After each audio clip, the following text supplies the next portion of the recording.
Hello, everyone. It is the SeaTactics, along with my partner in crime, the Garfield, a.k.a. the Big Hog. Introduce yourself. It is I, Garbo. He thinks he's cute. He knows he's sexy. He's got the looks that drives Amelia wild. Bow, bow, bow, bow. Bow, bow, bow, bow. Bow, bow. Sexy boy! He's not your boy toy. Boy toy! It's terrible. We're never doing that again. No, I can't wait until we get a season 2 and we find out who the English dub of Garfield is. And what are you talking about? Are you trying to say that it's going to be someone we know? Maybe. Maybe. I said maybe. I said maybe. I'm just going to picture him singing that sexy boy song. I'm still not even sure. I do like a little dance as well, like the Konosuba dance or something. Oh, Konosuba's great. We should do Konosuba. Anyways, we're here to talk about chapters 21 through 25 of Arc 4 of the ReZeros web novel, which you can, I think we're doing the translation chicken thing. Translation, I'm pretty sure. You can also buy it in your local retail stores. $9.99, $14.99, $12.99. Something very affordable, I'm sure. Although those volumes probably won't cover Arc 4 because the official translations are light years behind. Yeah, so you'll be getting season 1 stuff. You'll still get the good likely. stuff from the anime though. Yeah.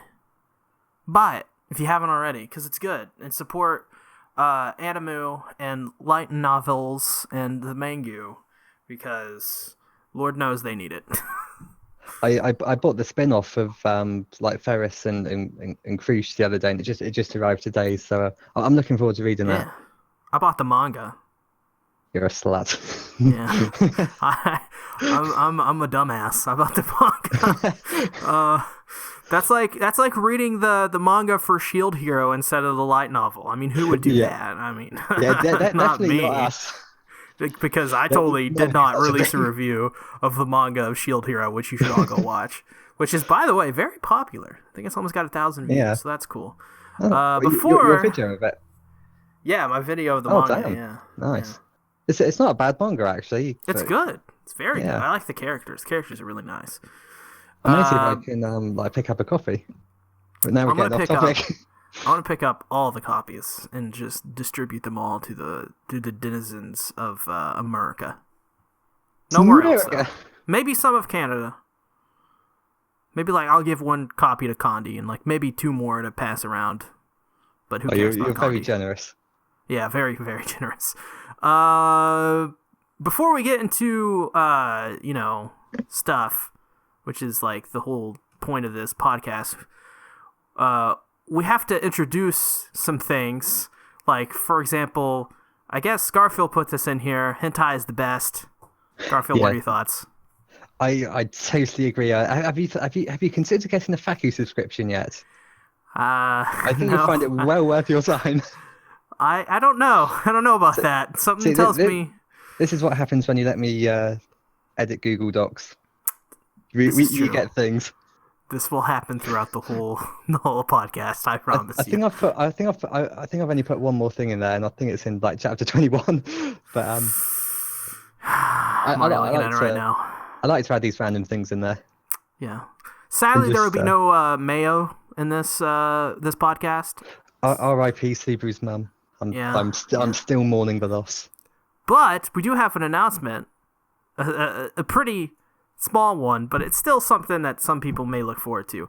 So instead of covering the normal 5 chapters we usually do in a podcast, for the July podcast, which would be our 8th or 9th one or something like that, we are instead going to be talking about the Blu-ray for ReZero Season 1 Part 1, which will be coming out the month prior, I believe. So that will be fun. We may have a guest on it, may have a couple. We don't know yet. We've just been throwing around ideas before this podcast. But we are definitely going to be talking about Part 1 of the anime instead of whatever chapters will be on that time. So it'll be a move the month backwards. So, but we're not just going to talk about the anime that episode. We're also going to talk about something that Garfield brought to my attention. What is it, Garfield? So it's called the Ayamatsu If.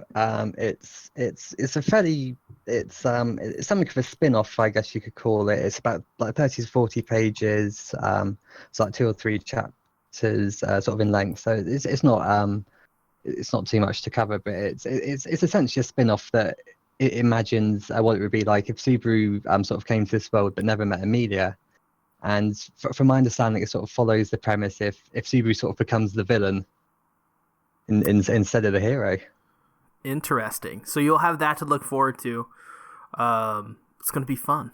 Yeah. So we're not just going to totally ditch the light novel stuff and the web novel stuff. We're still going to be talking about something. It's going to be a special episode. It's going to be fun. Special. Yeah, we're going to talk about a bunch of cool stuff in that episode, hopefully. And it'll be nice because we'll be able to reflect on at least part 1 of ReZero, talk about the Blu-ray quality. Garfield got the special edition, so we'll be able to talk about body pillows and. I've already got an EMT one. Oh well. did you expect anything? That's public knowledge. That's public knowledge now. I hope you know. Fake news. I never said it. I don't know what you're talking about. Well, I mean that may trick some people. Yeah, some people have short memory spans. Yeah. Me.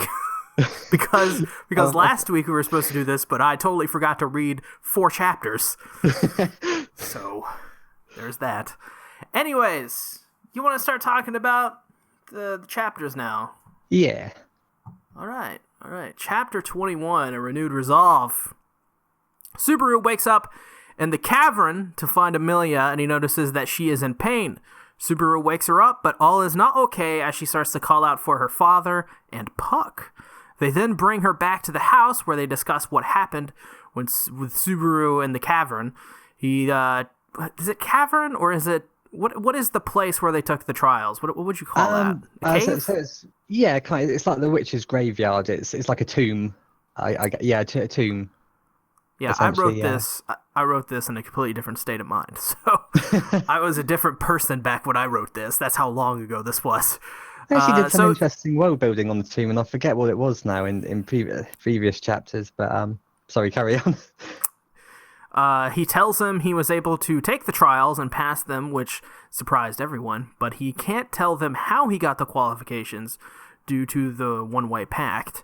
As for Amelia, she wakes up and Subaru tells her, that he will take the trials for her if need be. But Amelia disagrees and says she'll do it, ending her statement with a, "Believe it!" She didn't actually do that, but I mean... Amelia is the new Naruto. She's Boruto's mum. She's actually Hinata. Yeah, she transferred series. She did a body swap no jutsu. All she'll be saying now is Naruto. Subaru. I like you, Naruto. But I can't tell you, Naruto. I'm so cute and shy. Look how cute and shy I am, Naruto. Yeah, that would make another great spin-off, like the Ayamatsu IF, but a more comedic one. Oh, that'd be great. Yeah. Fun fact as well, the Ayamatsu IF was initially done as like an April Fool's. Really? Yeah. I think Takei Nagatsuki posted something on Twitter on April Fool's, maybe last year, I think. I'm not sure. But I'm actually now really wanting to read that because April Fool's jokes are the best things to talk about because they have histories behind them. So for this chapter, this is I don't like Amelia anymore. Wow. I just don't. Yeah. No, Rem's the best now. Everyone just treats her like a child, and she's very childlike now. She doesn't do anything for herself. Which is in season 1, she did a lot of stuff for herself. She was I don't know, she had a more of a I don't know, like a badass. I don't want to say badass, but like she's too old for this shit kind of vibe. And now she's just kind of like, "Oh, I'll do whatever you say, Subaru. Subaru will save me." Okay. Well, did you perhaps think that Okay, so Did you perhaps think, Ben, that you are wrong? you are very wrong. Oh God, oh God, so I sound like an arsehole there. But so yeah, did you did you? God damn it. Um, so did you notice how so this change in Amelia's character has only happened from the time she's like gone into the trial, and and like Amelia was unable to overcome her past, unlike Subaru, who seemed to did so easily, and so that sort of raises the question, what happened in Amelia's past, and it kind of like the way she acts is it's consistent with sort of the way that like the narration describes it. I've got like a little like a segment I'll read. So Amelia's face was twisted in agony, and sweat was emerging on her forehead. But no matter how painful her expression had become, her body couldn't seem to move. Her limbs remained rigid, as if frozen still, and only her face revealed the colours of her suffering. It just screams that she was fine before, and now whatever sort of happened in that trial, she is like not okay now, and Oh, that yeah. it Well, it was kind of happening before this, though, as well. And I just don't like that. Okay, so maybe like a couple of chapters before, it isn't like it's been happening a long time, but she just I don't know, she just seems so different, and like I don't like enjoy her character as much anymore. And when I started reading the web novels, I was very interested in Amelia, and now I just she seems like a shell of her former self in terms of the way she's being written right now. And I don't know if anybody else feels that way. I'm sure I'm probably the only one who's like feeling this way. But she just, I don't know, like I said, it feels like she's a child and she's just kind of following everyone's orders and being used, that is a part of the story itself, but it kind of piles on. trust me when I say it will get answered. So there's a scene, I'm not going to go into too much detail because it's in like chapter 23 and we'll talk about that later, but there's like a scene, I think, where like Garfield and Subaru are like talking about Amelia, and Garfield is saying like less than pleasant things about Amelia, and it's kind of like the author's way of like projecting through the characters that yes, there's shit wrong with Amelia, and it's gonna get sorted, it's not going to go unanswered. And arc 4 is a huge arc. There is so much room for development. When we finish arc 4, I want to come back to this moment and ask you if you still feel the same way. I mean, there's a good chance I probably won't, but for right now, that's kind of that's how I'm feeling. You're a slut. You traitor! Don't worry, my gentle viewers. I will slap some sense into him. I'll make him realize the error of his ways and who the true waifu is. Well, actually, Subaru, or I just almost called you Subaru. What the fuck? Garfield, Big Hog. Actually, Big Hog, that is not the one true waifu. It says here in my notes, Micah-chan is still my waifu, and I want to protect that derisive sneer. So you can just go to hell, you son of a bitch. Yeah, that Micah-chan, she's a cutie pie. No one even knows who Micah-chan is. This is such at this point, it's like if you follow the Discord, you may know. Anyone here, if you know who Micah-chan is, put down in the comments below. I'd like to hear your thoughts and opinions on Micah-chan, because she's apparently still my waifu. I don't even know. So I know you didn't have many notes for this. Have you got many more, or? A couple. Just some things like Amelia. At this point, I get she's a little preoccupied, but when do you think she'll realize that she's kind of having the wool pulled over her eyes? Well, she already kind of does that to like an extent in like chapter like 24 or 25 when Subaru after the first incident, shall we say, in chapter 23, he decides he's gonna sort of like take control of everything, and Amelia's not cool with that, and she gives him sort of like a firm telling off of sorts. Yeah. So yeah, there's that, and it she it's kind of hard. It's tricky to say. As someone who's read sort of quite further ahead, you have no idea how broken she is as a character. It's somewhat. I feel like it's underplayed. In I these get the chapters. idea. It's Chapter really 25. underplayed. Wait until you get to chapter 69. That will reveal the true sort of depths of just how The depths? sort of like broken she is. Chapter 69. The Yeah. depths. The depths It's, of Amelia in chapter 69. Oh Is that yeah, what you're trying to say? she goes balls deep. Oh my god, you're terrible. I mean, actually, you know what? Like, overall, all things considered, I think this is one of the things where I'm just getting wound up in the story. Maybe that's why I'm here's the thing as disliking well, Amelia. It's just the Arc show. 4 has like a huge setup as well. Like none of the previous arcs, like the setup never lasted this long. This is the biggest arc in V0 at all. Even Arc 5 is smaller than this. Arc 3 smaller. Like all the arcs are smaller than this. Arc 6 is still going on, so I don't know about that. But this is huge, and it has a huge setup. Like Right, it's like 130, 140 chapters, and like I've almost heard it's longer. yeah, than almost the 30 anime. of it. Like almost 30 of these chapters are set up, pretty much, and it's what's that? That's almost like a quarter of the chapter, a quarter of like the whole arc is just like setting the scene, I guess, almost. Which I understand that can be frustrating. I think the first time I read it as well, I was like, when are we going to get to the good stuff? I was starting to feel that way when I got here too. But I promise you, within the next sort of 10 to 15 chapters, it will go balls to the walls for the next 30 chapters after that. Yeah, I just less chapters of them talking to Roswell, going, and as I talk like Oh no, he does that. He does that funny thing where he speaks like Michael Jackson, and he has those little hyphens in his voice. He has those weird. I Good don't. chapter though. Yeah, I liked it, and like the one thing I found interesting is here's the thing. This is where it all sort of starts when he wakes up from that tomb, as we find out at the end of sort of chapter 23, sort of minor spoiler. We get our first sort of like death of this arc, and it's kind of interesting to see to sort of remember that everything that happens from this point onwards can be changed.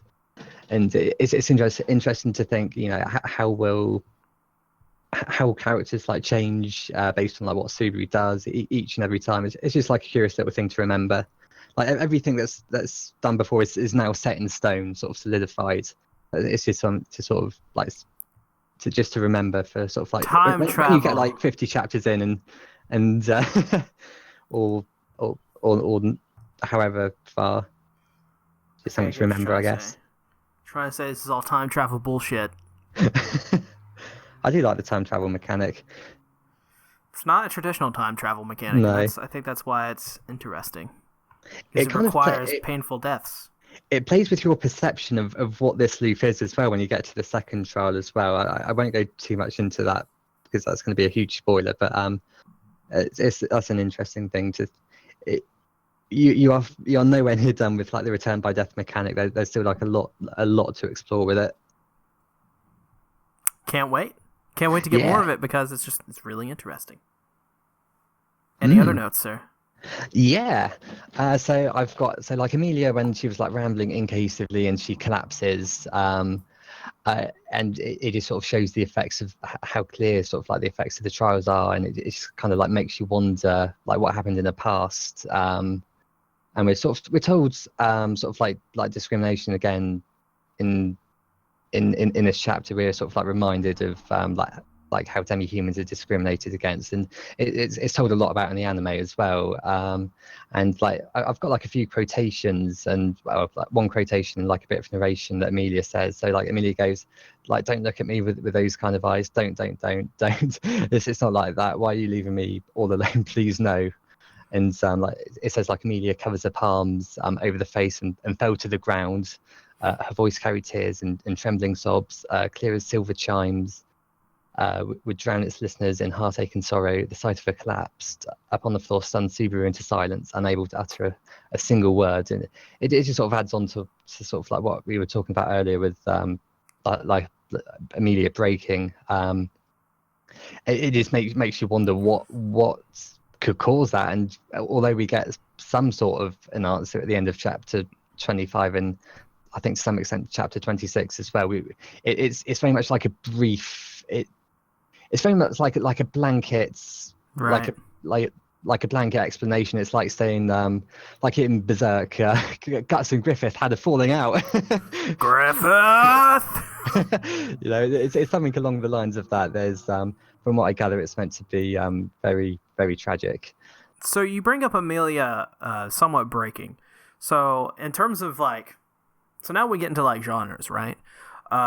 So this would this fall under a Hegio and Nidoran? Oh, what? Sorry, A Hegio and Nidoran? I have no idea what that is. You what? It's hentai genres. Oh, are they? Yeah. He. How do you not know this?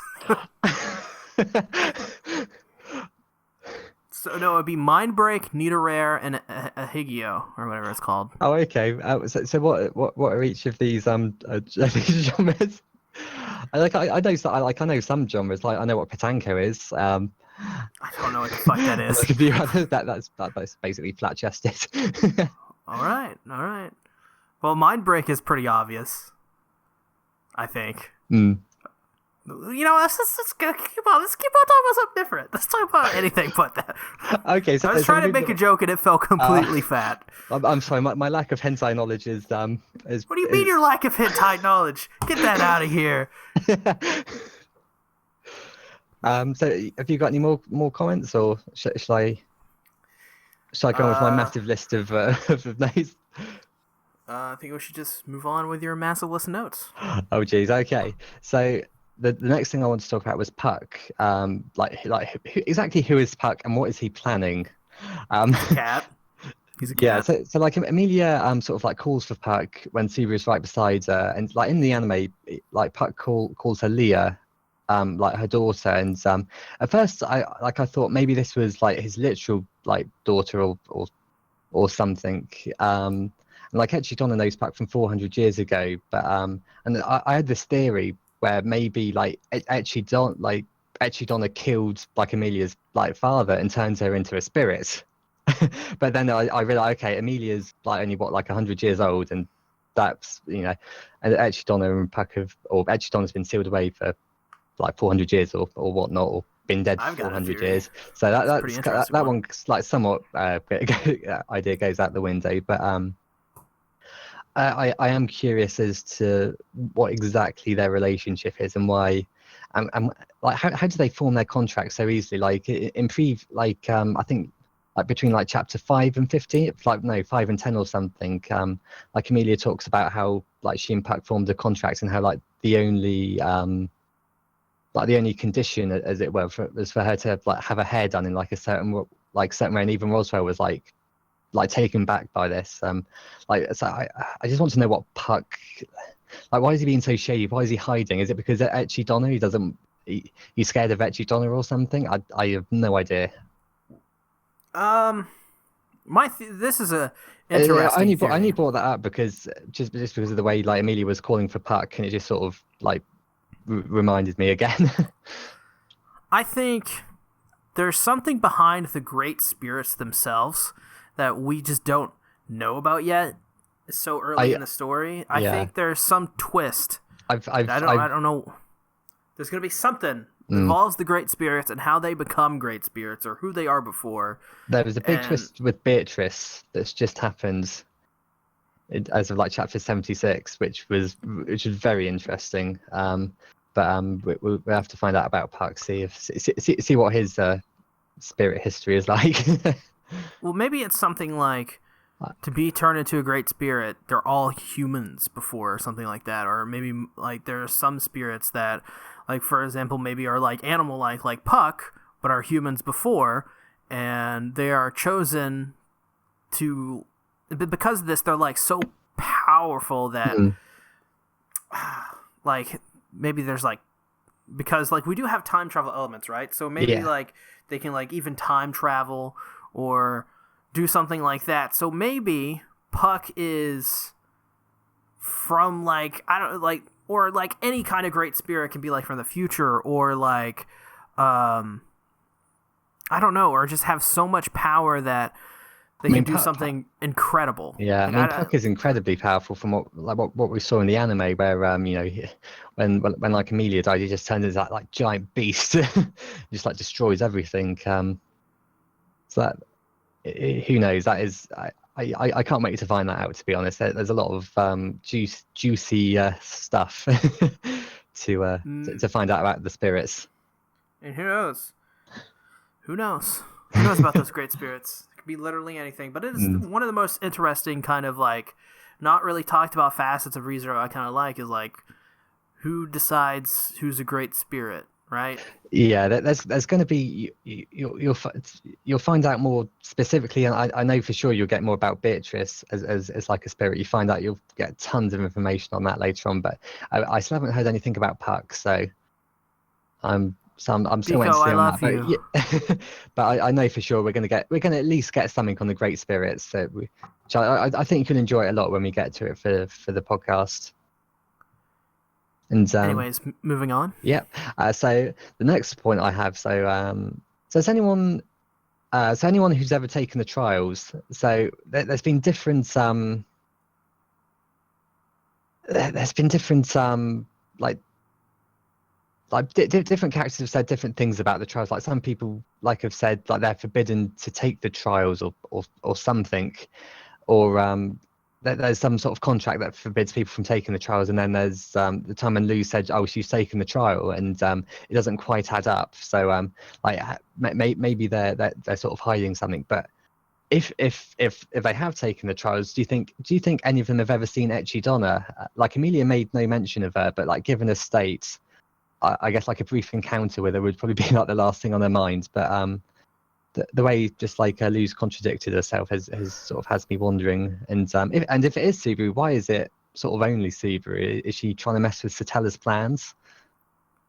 I It goes. I think that goes back into what is Echidona's what is, I don't know, her plan. What is her, Yeah, what is she trying to, what is she doing? What is her purpose? And I think we don't really know that yet. not yet. So I think to You'll know figure by the out end of that answer, you'll have a good idea by the end of the arc. maybe that live action sex scene is coming up Oh pretty yeah, soon. with the T, with the Donna T. Oh, let's not talk about it. That is some disgusting tea. And the one thing I do find interesting is so the trials are quite like malicious in a way. Like the only reason like Subaru was probably able to overcome the trials is because he was like a normal human. Normally, like he's the only exception to this rule. Other times it should be only demi-humans. And like from what Right. we know of the world of ReZero, like all they know is like suffering and like prejudice. And like Subaru says it like perfectly. If we take qualifications into account, and the contents of the trial are obviously just plain malicious, it's it's quite savage when you think about it. Like it's quite a clever way to trap like demi-humans. The trials are just an interesting aspect as well. I think that, you could probably, honestly, there are some things in this web novel, in this story, that you could like center like books around, right? You could like spin off books. Like you could do a spin off of just the what the trials are and their origin stories. You Yeah. could do different, you could have like a special like OVA episodes of random people's like backstories through the trials Oh, yeah. and stuff like that. Like what happened if Ferris did the trials? Here's the thing I as well. don't know. like the story alludes like to so many things, like all these different factions and how they have like different like different motivations. Like one group, wants to liberate the sanctuary. The other faction doesn't want to liberate the sanctuary. But you never really see these factions, and it's like with Garfield as well. I think in like chapter 22 or 23, he alludes to like other people who are even more crazy than him. But like I'm 76 chapters in, and we still haven't met these people. Who knows? It's like they allude to so much, and it's like I don't know if did they just run out of time. I mean, Arc 4 is huge, so I guess they just wanted to wrap it up. But they allude to so much, and sometimes they don't always. They just, it feels like it's forgotten about in a sense. But yeah, I mean, you're right. Like there is a significant lack of the leaders of these factions. We don't. Anastasia, well, these are the royal candidates, but we don't. Oh, there's going to be some interesting things with Anastasia later on. I already don't trust her. All right. You'll trust her even less after a certain. I'm telling you, it's that live action sex scene. You know who she reminds me of, and I know you don't watch the Fate series, and you're not a big fan of it. Wow. But I've seen Fate Zero, and I'm 5 episodes into Fate Calais, but. Anastasia, in both look and character, some ways, Anastasia is a little bit not insane, but Ilias Veal, people who've watched Fate will probably understand why. And I would not be surprised if Anastasia is this crazy psycho girl who likes to kill people. Don't tell me, but that's my theory, is that she's basically Ilias Veal from Fate. Yeah. Stay Night. Oh god, I could so drop it. I really want to drop a spoiler here, but I have to resist. Can't do it. I have to resist. If you do it, you're replaced by Harley. Damn it. We'll have SeaTactics and SeaTactics do the show. Replacement tactics, as I call them. That'd be great. But yeah, I mean, yeah, it is interesting how all of this is gonna play into the story, I think. Yep. Moving on. So the next, I've still got so many points left. I'm going to skip a few to save time. So Subaru, so he actually struggles to remember Ecce Donna. It's not that he doesn't. So I know you could easily take it for granted that they made the pact that he's not allowed to talk about it, but like Subaru even thinks to himself, what was that person like? I can't remember at all. Pressing his temples, Subaru couldn't believe the gap in his memory. And interesting. And very interesting. I feel like there's some sort of catch to what happened when Subaru went into the trials or the Citadel even. So does he remember like Bahamut or whatever all the other witches were? I have no idea because I can sort of spoil you, but it's just something. Don't do it. Don't do it. But he certainly doesn't seem to remember Ecce Donna, so chances are he doesn't remember the other witches either, I'd say. Safe assumption to make. I'm just it kind of makes you wonder why that is. If there was some sort of extra price for the tea party. Maybe that cunning Ecce Donna not giving full disclosure. Maybe the tea was just really strong alcohol. Maybe. put a few some strong sort of Russian vodka in there. For the motherland. Ecce Donna's Russian. Yeah, that's what. She looks like she'd be a hot Russian lady in like a live action. Well, I could picture it being played by like some promiscuous slutty Russian. You said it, not me. It's public knowledge now, Garfield. I never said these words. You can't prove it. Fake news. So yeah, moving on with your notes. I've still got some more. So like Louise. Do you say Luz or Louise? I don't know. I used to say Luz, but now you say Louise. I don't know what to call her anymore. I think it's Louise. I'm like 90% positive on that. Okay, if anyone knows in the comments, that would be great. Sure, someone will drop by and call us idiots. Luz or Louise said like an interesting thing. I think at the end of the chapter, I think it was like the final words of the chapter. She says, "To force such burden on these kind of children, how egregious the sins of this ancient self must be. We are beyond redemption. At least I hope it doesn't come to that in the end." What the hell was she going on about there? Yeah, well, okay. So these people are probably they're obviously older than they look, right? Luz One, for sure is like Garfield calls her granny, and it's yeah. alluded So in multiple occasions. It kind of like the translations offer different like views on how old she may or may not be. Like one suggests she's like 100, and then like another like suggests she's even older than that, I think. I think they've probably done some regrettable things in their past. That's what I'm. It, and I don't. There's I going to already be know the a secret lot. of Luz, but I want to see what you think. Don't you dare spoil me, Garfield! I swear to God. But I think they probably did something really bad. Like they've probably done bad things, and I think they did it all for the better good. I think so. Just going off that quote itself, I think they did something terribly terrible, egregious as they say, but I think it was for the better good. I think it's one of those things that it's still bad, but it's sacrifice one to save the herd, right? Yeah. And I think that's what it kind of boils down to, maybe for both of them. Garfield may be a little different, but for her, I mean, that's what I'm thinking. Maybe like Roswell is like, "Yo, bitch, you gotta kill 3 people right now."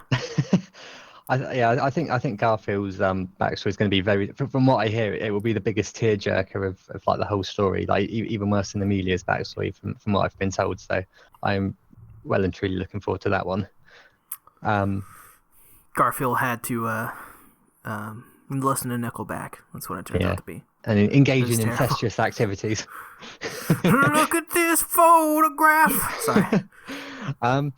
They also made so Ram makes like more like comments, or I guess observational comments about Subaru's growth in like character, and she goes like, "You're just a Barasu. When did you start getting so good at noticing other people's worries?" And it just sort of like ties into Roswell comments about like how much she's grown from like when he first reached the sanctuary, from what it was like before the last time they met, whenever it was, before like the royal selection sort of stuff. It's just nice that they've kind of like reiterated that again. Like sometimes you can continuity, mention as they call it. Yeah, sometimes you can mention something in a story, and like sometimes authors will think, okay, mentioning this once, that's enough. Okay, I've mentioned it now, and I'll leave this as a plot point and tie it together later without dropping any sort of reminders or anything. And okay, it's not really like at the moment it's not really working towards anything other than like the possibility of him when they finally leave the sanctuary, of him becoming Amelia's knight. That's the only thing it really at the moment I can see it tying into. But it's just like an interesting little tidbit that sort of carries on from previous like, trains of thoughts. Do anyone think like Subaru was a bit of an unthoughtful ass in this chapter? Just like just how he... So, there's a lot of parallels between Fate apparently and ReZero. And maybe it's because maybe he was inspired by Fate, but not to spoil Fate at all, because it's a great series that a lot of people should watch, Garfield. But Subaru has a lot of parallels with Shiro. Shiro is this guy who he doesn't think about himself. He's a person who wants to be a literal superhero. That's his dream, is to be a superhero, one who saves everybody. And and everyone in Fate is like, Shiro, you have to think about yourself. To me, Subaru is the opposite of Shiro in that way, where he's only thinking about himself, and Subaru, he thinks about other people as long as it will benefit him in some way. I would say that isn't the case, but carry on. hear me out, because everyone does something for their own benefit, right? I think when it comes to Amelia, he is especially that way. He doesn't really think about others as much when it comes to either Rem or Amelia. Yeah. When you were saying he doesn't think about others, that's what I was going to get to, because his sole devotion is Amelia, and but I see what you're saying now. Okay, like I wouldn't be surprised if he was willing to throw someone under the bus for the sake of Amelia. If not necessarily like an ally or like a friend of his, but like someone. Like if there was a dark timeline where Amelia was like, "You have to kill these people if you love me," Subaru would take a bit for him to do it probably, and it'd be very hard for him to do it, and he'd know it'd be wrong, but he'd probably do it. You know? I think he would. Like he would totally go heel for Amelia, and that's just because he just wants it that bad, you know? Like, yeah, he is unthoughtful. I mean, he is. He's kind of like he's almost like the foreign guy who comes to town. And he just like, oh, look at this. I'm learning so much right now. And it's like... So he's like that YouTuber. He's like getting in your way. Who's that YouTuber who went to Japan? Logan Paul. Logan Paul. He's the Logan Paul of ReZero. There's an anime that made fun of that. I think it was like Gigi Gogi something. It's come out this season. It's like the first episode they make fun of. I think I know I've seen it. God, what was it called? It's like Go Gigi no Hanakara Sumatsu. I don't know. I just made up some words right there. Yeah, I can't remember what it is for the life of me now, but I know I've seen it. I may have dropped the show, but I know I've seen it for sure. So I noticed some interesting things in the comment section as well that talks about Amelia's backstory. And you like read the comments? You, my friend. That's dangerous. So it's just sort of like ties into what we can expect from Amelia's backstory. Really, it just said, like, this one person just said, as like a Japanese novel reader, I can say that very bad is far too optimistic. So and which kind of makes me incredibly excited for Garfield's, because if Amelia's bad, like her backstory is so like dreadful, like how grim is Garfield's going to be? Because that's meant to be a tearjerker in every sense of the word. Yeah, I think what's going to be revealed is Garfield looted the dragon lolly. Wow, what a slut! Exactly. Yeah, Garfield actually transformed into Saikawa, and he invaded the Dragon World the Dragon Maid world, and that's exactly probably what happened. Yeah. Do you think he's friends with Fafnir? I think there's a big possibility. I think Dragon Maid and ReZero are the same universe. That would be so cool. Or the worst, either one. Like both. Both are possible. Here's the thing as well, because like Dragon Maid has this other world, and you see Tori go back to it, and you see sort of like there's one scene in what you see her in the fantasy world, or where she I think it's like a flashback where she pictures like the only ever like human she's ever sort of like. Why are we talking about Dragon Maid? It's going to tie into ReZero, but like she's speaking to the only person she's like the only human she's ever gotten on with, or something, and it sort of shows you like how they meet, and it felt like this could be the world of ReZero, like sort of the character. It feels like that character could be felt. 100% confirmed. ReZero Dragon Maid, the exact same thing. So I've got an idiom for you to read. Oh, great. So if you scroll down on my comments, it should be something like, let's send Roswell in to check. It'll be hilarious watching him bouncing out. Be just like checking if the Puritan's blood drip the same shade of red. I need you to do your voice. Listen, Roswell in to check. It'll be hilarious watching him bouncing out.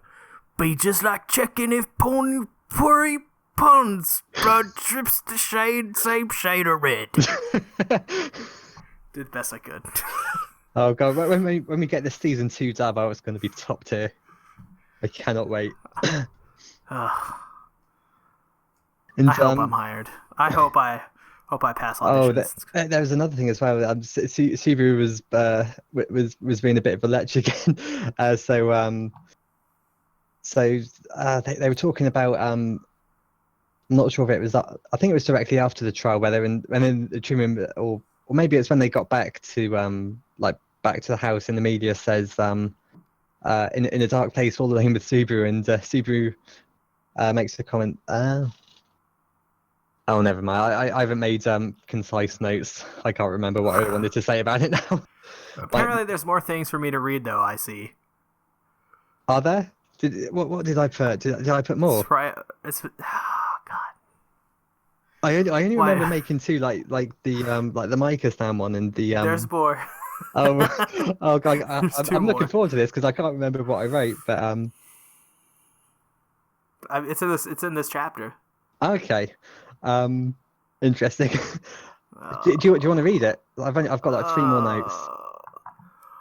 I ain't interested in bad-mouthing people behind their backs. Not the kind of prick who'd do that. If I got something I want to say, I say it to their face, or I just use my fist. Yeah. Oh, you meant my notes. Oh, sorry. I thought you meant that I'd entered something under your notes, like the Micah Chan is still my waifu thing. No. But no, you meant like the idioms that I quoted. Damn it, Garfield. So just when things were getting interesting, ain't you gonna keep going? After so long, was just thinking when I'd get to see Ram violin again. Everyone loves an angry Ram. Do you notice? So like Chicken left like a translation note at the end of this chapter. So Ram has a cane. And I'm going to read like the translation note he put. So this was the second time that Ram was mentioned using the cane for combat. He did some research, and the first time was near the end of Arc 3, where Ram used a small cane to threaten Subaru when he brought Crucian and Anastasia's army to the Roswell estates. This was after Ram had been attacked and forgotten. So Ram obtaining this cane may be somehow connected to Ram's existence being erased? ? After searching via Google in the latest chapter, the cane is described as small and used for chanting magic. Interesting little tidbit. So the timeline has corrected itself. Perhaps, yeah.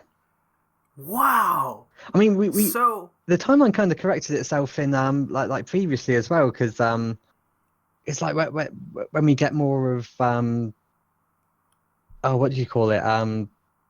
What's her name? Frederica. And like how she talks about the reason why she came back or something. Like her memories, you know, like they've been altered to make up for Rem's existence.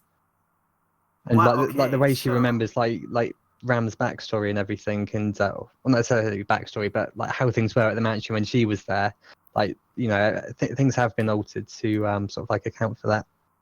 So real quickly, because we gotta move on here. We're spending a lot of time on chapter 21. This is interesting because that means if the timeline is somehow is continually correcting itself by seeing the errors and then going in and fixing those errors kind of maybe haphazardly in many ways, does this mean that the destiny in ReZero is like it will always end up a certain way no matter what, and that this place that he's in and how time travel works in this series is that there is always one set destination, and no matter what happens, it will always lead to the same endpoints, no matter what. I even without sort of the thing that's about like Ram's cane, I feel like that's the way it's been going for a while. It's going towards a very set destination. I feel like it has ever since the series started. And there's going to be a huge twist, I think, involving time travel. Like there must be. Yeah, there has to be something involving that mechanic. Like, so like going by that logic, if like for example, say Amelia died, would the timeline then correct itself to get rid of that error?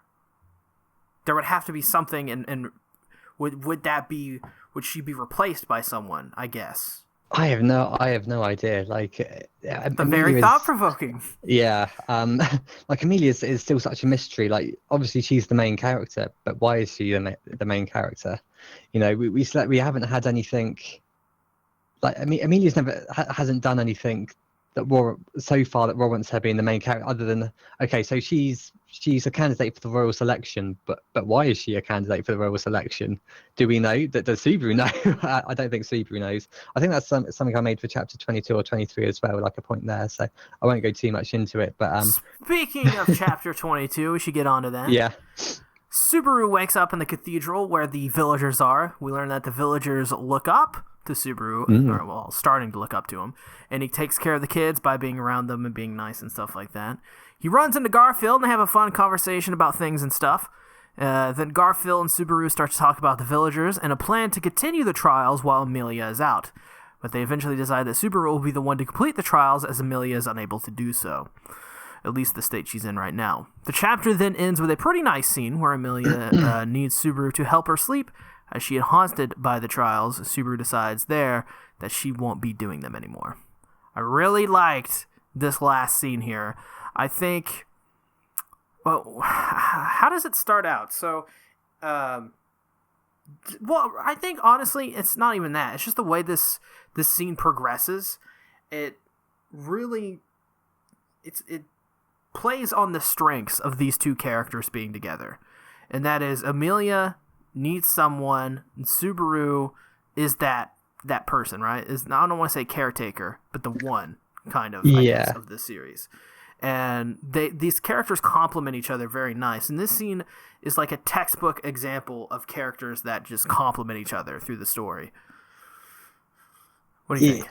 I agree. Like at present, like Amelia, like she's been kept in the dark by pretty much everyone, and like the people she's not being kept in the dark by, say like Subaru or Otto, they know like as little as she does pretty much, and like so like Subaru's like literally the only person like she can really rely on. Like Puck's like God knows where Puck is, and yeah, it was a really great scene. I think she's gonna be relying on Subaru a lot more as her mental state devolves.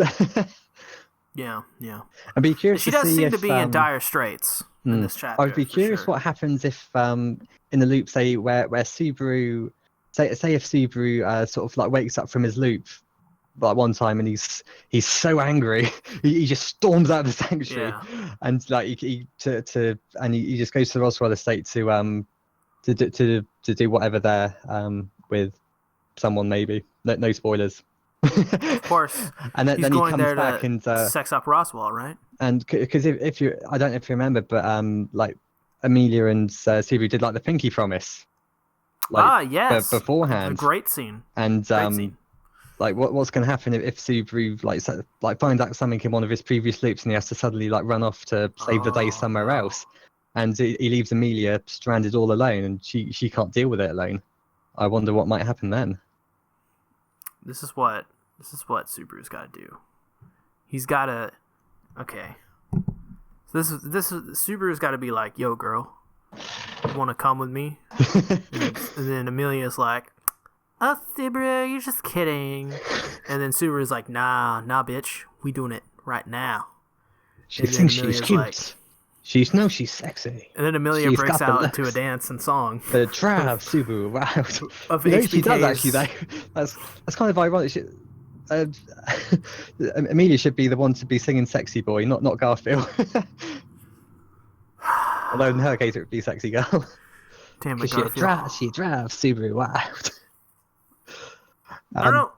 Interesting though. So the first note I had, I guess, was you mentioned it when you were talking about just the chapter in general, but so the Arlen villagers and how they like Subaru a lot. So his standing in the world has increased a lot since the White Whale attack, and like this isn't the first time they've mentioned it as well. It's been brought up like 2 or 3 times before, and it just sort of reiterates how important it is. If Roswell's going to like make Subaru Amelia's night, he's going to need support, especially after like the crap he pulled, back at the Capitol. I mean, he's already got. I'm pretty sure he'd already have like Julius's backing, and like probably Reinhardt's and like Wilhelm and like Krusch and everyone. But it just sort of adds to the consistency, I guess, that this is the thing. He's got support. It's gonna happen.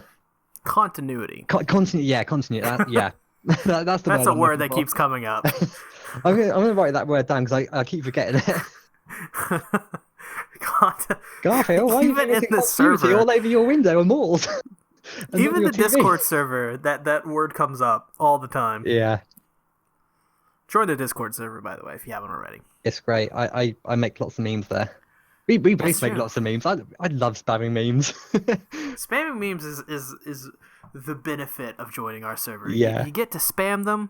We also like to debate anime sometimes. Occasionally. Yeah. Then we get angry about it, and then we're like, never talking to you again. Fuck you. And then like 20 minutes later, we're like, yeah. And then like 20 minutes later, we're like, I love you. I love you. Fuck you, I love Amelia. You don't love Amelia. You dirty slut. Amelia's the worst. Already jumping ships. How dare you? Yeah, I'm shipping Rem now. Fuck you. You should be shipping Beatrice or Frederica before you ship Rem. Heck, I'd even ship Donna before I ship Rem. Wow. Wow, that one's maybe a little bit too far. Yeah, now that I think about it, Donna, yeah, maybe not. I mean, she is hot, but no. How dare you? That's just... I'd anyone over Donna. like maybe even like I don't know anyone who's like on the level of her. Damn, that's how evil she is. Her evil cunning knows no. Believe me when I say this, her cunning knows no bounds. When you get to the end of the second trial, you'll see what I mean. I was thrown for a loop, especially when Subaru calls her out on something as well, which I never noticed. I would have never dreamed in a million years about Donna, which Subaru figures out from the way she acts. But so moving on with your notes. Yeah, sorry, I'm derailing it again. So Subaru, it's an interesting little bit of world building. I want to talk about. So Subaru mentions that there's no rain since he's arrived in the parallel world, and he makes a note about the seasons. So I read like Can I read it? Can I do like a cool voice? You can. Come to think of it, I haven't encountered a drop of rain since I got here. Going by what everyone said, I would imagine there's something like seasons here. You seem to remember hearing at some point that the seasons here split into red sun, blue sun, yellow sun, and green sun, each matching a magical element type. If these were like the seasons of the original world, perhaps there would be a rainy season. It just feels so weird that they just include it here. Like I feel like there must be a reason for this. And I don't know what it is yet. Like it's so out of place. So it unless it's just like one of the author's whims. I mean, he does have his whims when it comes to his writing. It could play into something. It could be like, you can only do this when the blue sun happens, or when the yellow sun happens, this happens, and you got to do this, or when the green sun happens, the world ends. And they only happen like once every 20 years or something like that. Maybe. I think that's maybe what it will be, because it's still... It is like one of those things he just brought up. In regards that... you see that in one of these 5 chapters, they make note of a demi-human war, and like in later chapters, they talk about it having ended like 10, 20 years ago or something. And when you said that maybe it happens every 10, 20 years, like, maybe it's... I don't know. Could be. Maybe like the red sun is like when the witches come out and they play rock and roll really loud in northern. Can you imagine? neighbors. I can imagine Sekhmet being this like punk metal rocker, just with like doing a crazy like waving her hair about, just go bow, bow, bow, with a guitar. Do you have the time? Listen to me whine. Moving on. Yeah. So they mentioned I don't think they mentioned the possibility of an uprising, but it feels like there's a possibility of an uprising. So like the villagers are now like a prisoner in a place that was meant to be their refuge. And like when Subaru's like talking about the villagers and like how their like opinion of him's grown, like he mentions how they didn't like blame him like he expected them to. And it was really like a failure on the leadership's part to have depended on the good sensibility of its people like this. And it just makes me wonder how how far can like Subaru take this good nature?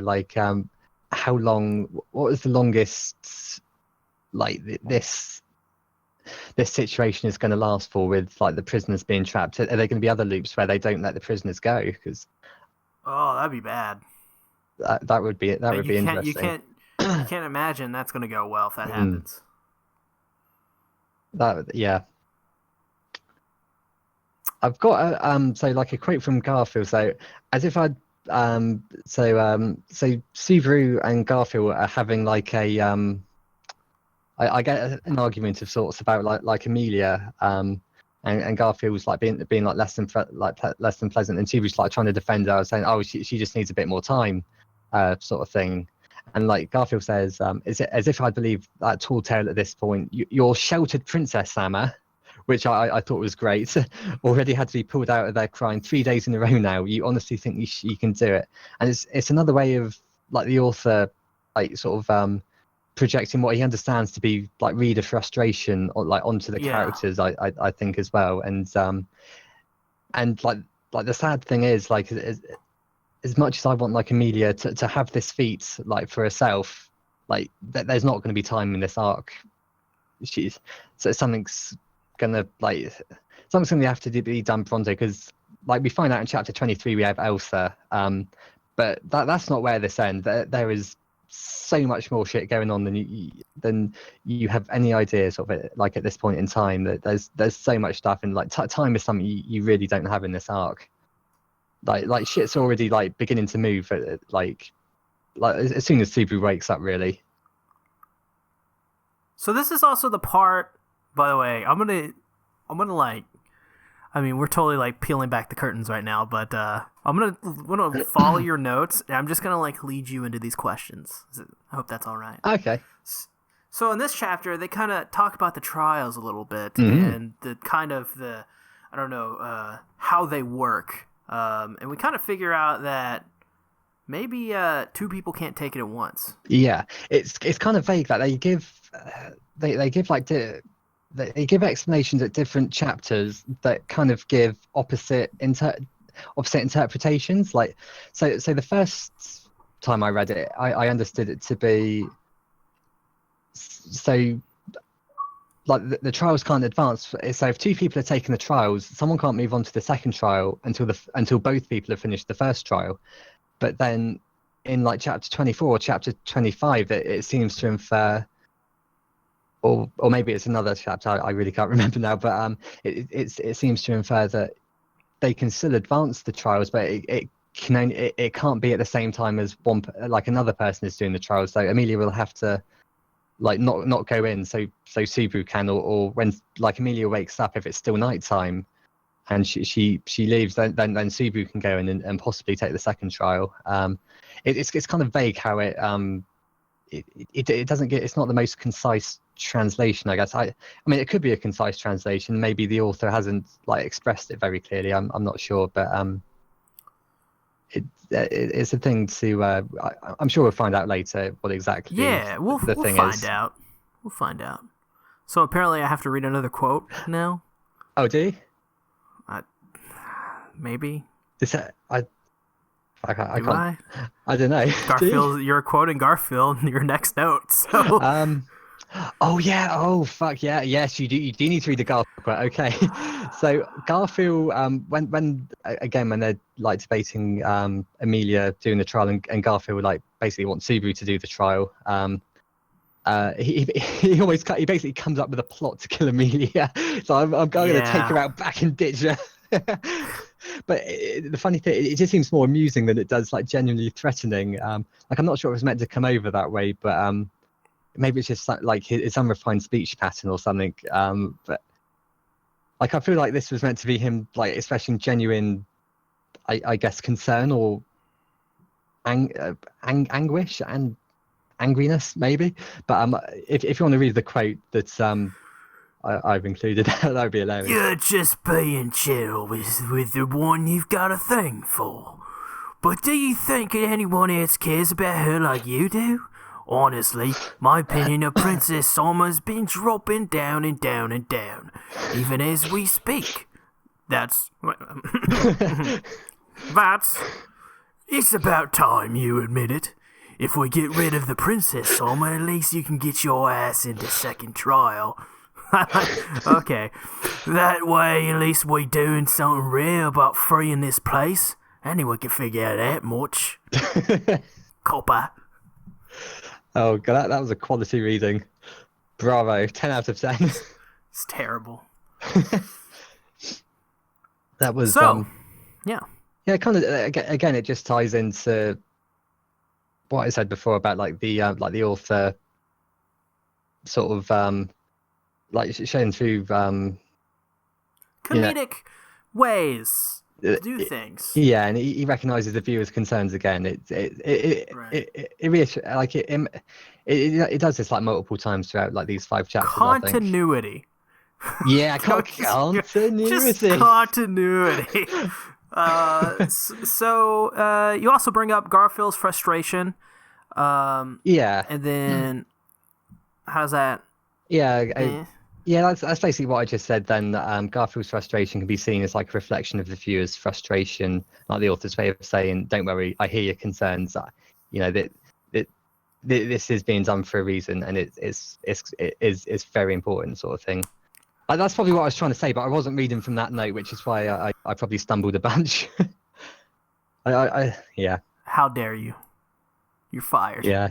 You're fired. And like going on from that, so we get like even like yet another reminder, just like how we get more from you make another note for Amelia. Right? Yeah, that's what I was going to say. You get like another reminder of how like Amelia's wounds, just how deep rooted they are. Very like, deep rooted. As they so I'll read like the narration bit. So it says, no matter what kind of past Amelia must face, Subaru had no doubt that she will overcome it in the end. But it takes time to face such deep rooted wounds. So yeah. So even the narrator's saying, you know, this ain't no walk in the park. Yeah, this ain't no. And it also kind this of like, isn't some fairy tale. Yeah, friendship, yay! Fire dragon. And like it also kind of like, I've got a fire in my belly. I thought ninjas were supposed to be quiet people. I love that line when they're invading the Everly Mansion. But it also like the bit with Amelia again. It also like foreshadows like the possibility of Subaru doing Amelia. What Rem doing Amelia? What possibly foreshadows Subaru doing Amelia. Sorry, I'm getting my tongue twisted again. So it like foreshadows Subaru doing for Amelia what Rem did for Subaru. So like for Rem, Subaru had received the courage to face his past, and he couldn't help but wonder if somehow he could do the same for Amelia. And that one line just kind of like solidifies. I feel like that's what we're going to get. That's what it's all leading towards. I mean, there's a lot of foreshadowing. That's like an ingenious way to like take the story as well, for it to come full circle. Like the main character, the main hero was sort of like broken in the last arc, and then he was saved, and now the main heroine is broken, and now he has to take what he's learned from being saved to then save her. I think that's pretty cool. Yeah, it's you know, it's not just him being saved. He's now using what he's learned from that experience to sort of help others as well, which is pretty darn cool. Yeah. There's just a lot of very subtle foreshadowing in this chapter. There is indeed, and it kind of makes like Subaru kind of realizes he doesn't know jack shit about Amelia as well. Like he doesn't know what Amelia's facing. It sort of calls into question what does he actually know about Amelia. Subaru didn't even know why Amelia wanted to be king. The declaration she made at the Royal Selection Hall about her intention to bring equality to all. He doesn't seem to think that's like the sole reason for her wanting to become the king, and he doesn't know how did Amelia meet Roswell. Why would Roswell help an half elf to become king? I mean, we already kind of know this from the anime, where you have that scene where Roswell says he wants to slay the dragon, but like Subaru doesn't know this. Her qualification to become the king was proven by the gem on its insignia, and how did Roswell get the chance for the insignia to touch her hand, and what common interests do they have that they align themselves together for the sake of cooperation. Running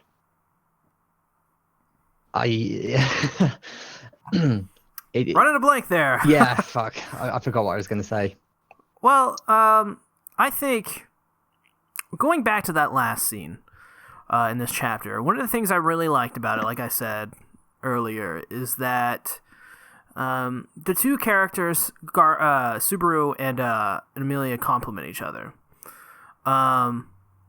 In this kind of, if we're talking now that we're getting to the end of this chapter, we're now going into the territory of Subaru is now going to probably take this trial instead of Amelia. And I think this is one of those things where we're kind of realizing now what Amelia's past is and what exactly it entails, and how it's not as easy for Subaru to overcome. Yeah. Or it's not easy as Amelia to overcome as Subaru was. Because Subaru, well, we'll find out in chapter 5, I guess. And I've got I think 2 more notes that I thought were funny. So Otto, it's revealed in this chapter that while the trials have been going on, Otto has been taking up fishing down by the river. Yes. I don't know why, but I just found that the way that line was delivered was hilarious. I don't have a quotation. I don't have a quotation or anything from it, but it cracked me up so much. He's so good at this, at weaving in small little things. We kind of get cool little lines here and there, little tidbits that for example, Ram's cane, or Otto's fishing, or Otto reading and organizing those papers, and possibly going to be killed because of it. Small things like that, or even Garfield's little idioms about how he mentions hurry curry or whatever the fuck he talks about. I love Garfield's idioms; they're so amusing. Momofu or whatever. I don't know. Momofu fur. That was it. It's some sort of fur. Yes. We did a whole 30-minute spiel on that. Yeah, we googled it, didn't we, when we were on the? Yeah, we did. we were so curious. So chapter 23, we're on to that now? Yeah. Now we got thunder. Chapter 23. Oh, it's gonna be thundering. I'm gonna close the windows. Chapter 23 is step forward. Now on the road again, Subaru is allowed to travel back to the mansion. A lot of this chapter is really just small talk and not a whole lot of important things. The details from this chapter, from the small bits of the detail from this chapter is really from the small bits of dialogue we get. Otherwise, they're kind of just traveling, talking in this chapter, at least the first half.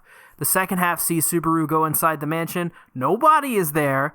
He goes to the secret escape tunnel and even Petra's room, but can't find anyone. He then decides to look for Beatrice, and as he turns, he sees something on the floor, something interesting. He looks a little closer, and he realizes it's the contents of his stomach. I thought his stomach has been sliced open. I thought you were going to say it was actually Dio. It was I, Dio. His stomach has been sliced open, but by who? Of course, Elsa. She has returned, and then Subaru dies. Lovely. The first thing I think we should, Great reintroduction. yeah, the first thing I think we should do now that we have Elsa back is sing Supersonic. I know a girl called Elsa. She's into Alka Seltzer. Gonna ride some helicopters in Africa. Did I get it right? No. Well, No way there. well, I She tried. did it with a doctor on a helicopter, sniffing in a tissue, selling the big issue. So the first half of this chapter, I fell asleep 2 times. Wow. I'm not ashamed to admit that. I was bored. I even said it in the first half. I said there's not a lot of things going on, and I don't really think there's a lot of things going on in this first half. Yeah, it's not until we get to the second half. Yeah, I'll be honest. we get I to don't have a huge amount of notes either. It's kind of goofy stuff too, but just a small thing though. Amelia keeping up appearances when other people are around that aren't Subaru. I thought that was a pretty cool little thing. yeah, it's nice that she tries. Really, we're not going to go into like a 50-minute spiel on that. I'm trying. This is the ReZero podcast, Garfield. We have to literally decipher everything with discussion. Do we? Yes. Rats. Well, I guess So yeah. this- I guess it was interesting that she so she's put on enough of an act to the point that Otto thinks Amelia isn't at her limit. So I just feel like okay, so I actually made a note about this and I didn't realise. So There you go. I'm so, like, it's so hot here. You have no idea how hot it is right now. It's messing with my head. It's just started raining and thunder now for some reason, but it's still ridiculously warm. Well, To the point that I can't think clearly. But so Otto says like you think she's at limits, then like he says I would disagree. I've only known her a short time, but I think Amelia Sammer's made of tough stuff. Sure, right after she came out of the first trial she was pretty out of sorts, but other than that I think she's been able to keep herself together pretty well, don't you think? And it's just a testament I think to like she's managed to sort of keep up appearances very well. Even like the face she says, like the face that she shows Subaru, and like the things she shows, and the way she acts around Subaru is very different to what she shows everyone else. So I feel like it again goes back to what we were talking about last chapter, where like that moment with like Subaru is the only one that like Amelia really has at the moment, and like if Subaru was to disappear, like bad things are going to happen for Amelia. I feel like Subaru's the last straw that she's kind of grabbing at. I don't know about that. I don't know if Subaru wouldn't be there, she would be not in. I think she would still be in the same role. I think she would be a different person. I think she'd change.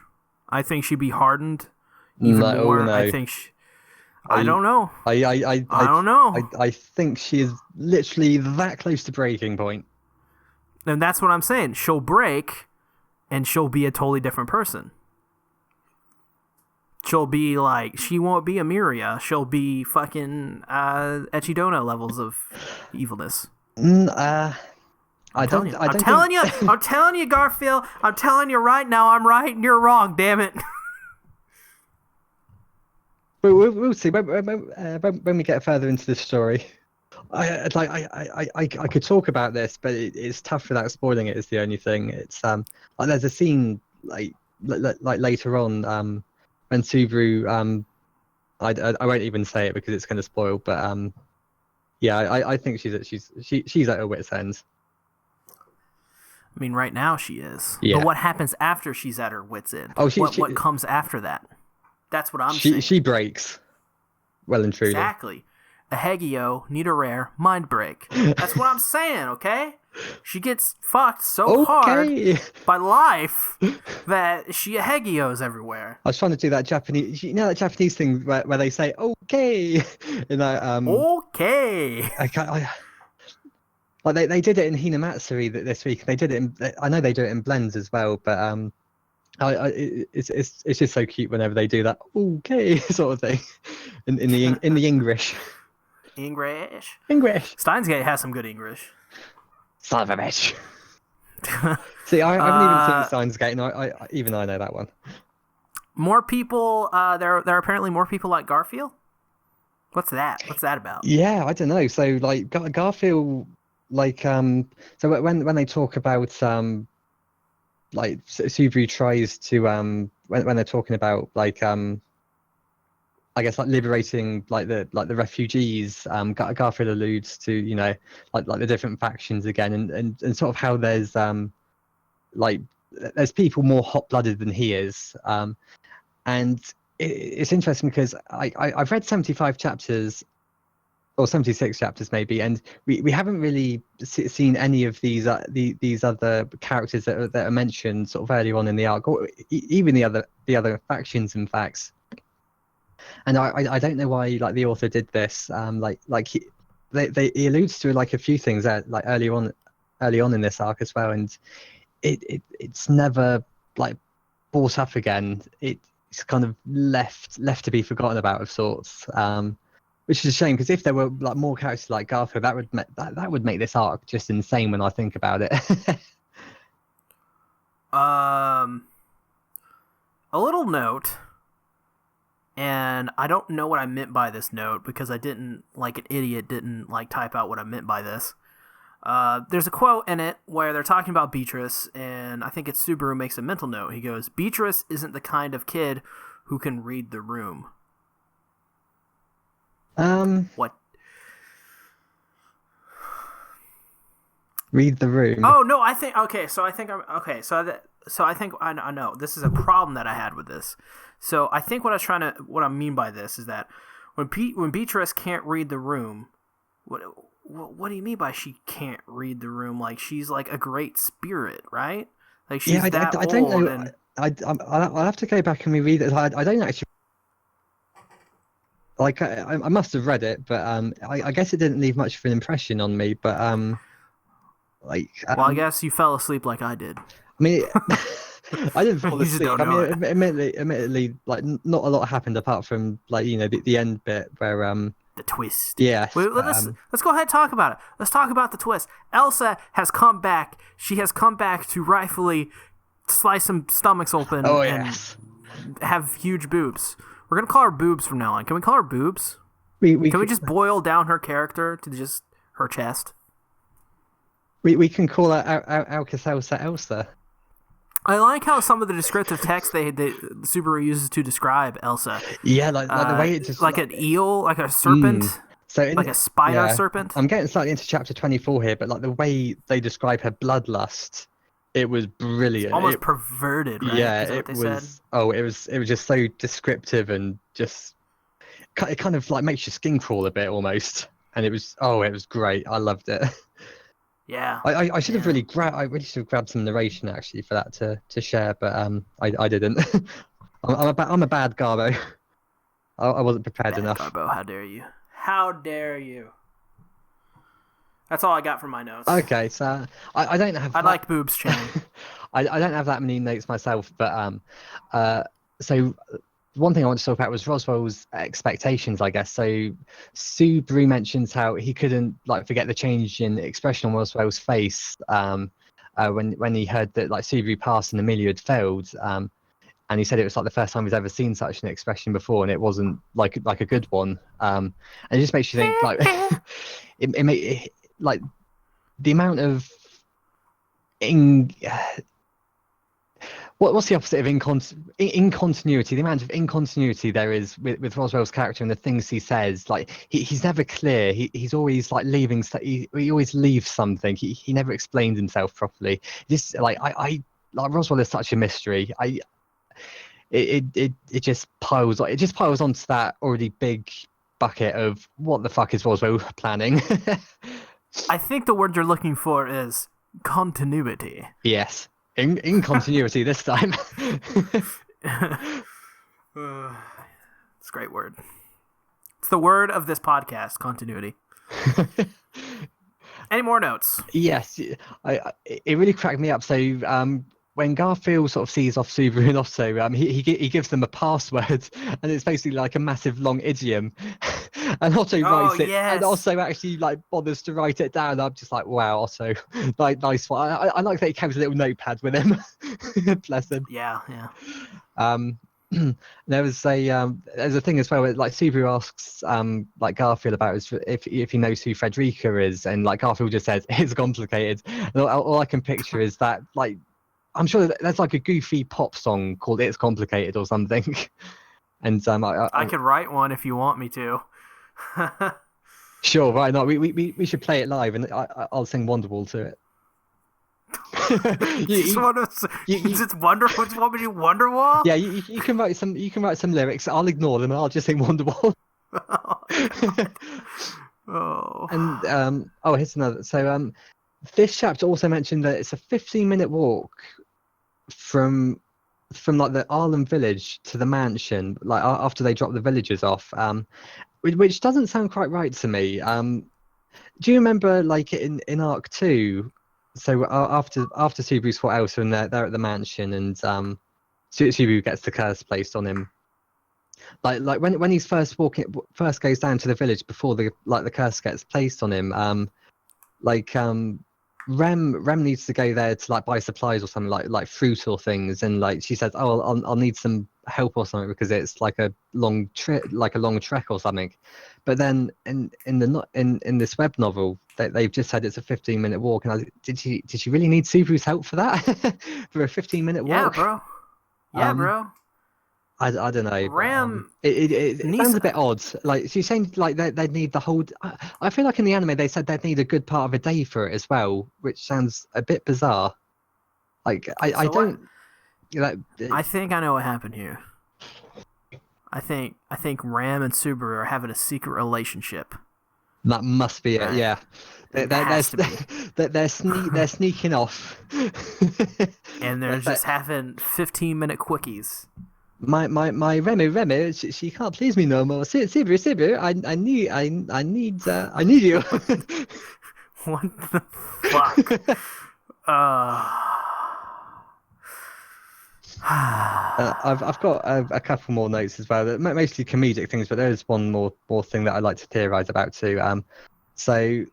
Subaru says, one way or another, I'll put that Otto even deeper into this and work him like a mule as the Amelia faction paperwork machine.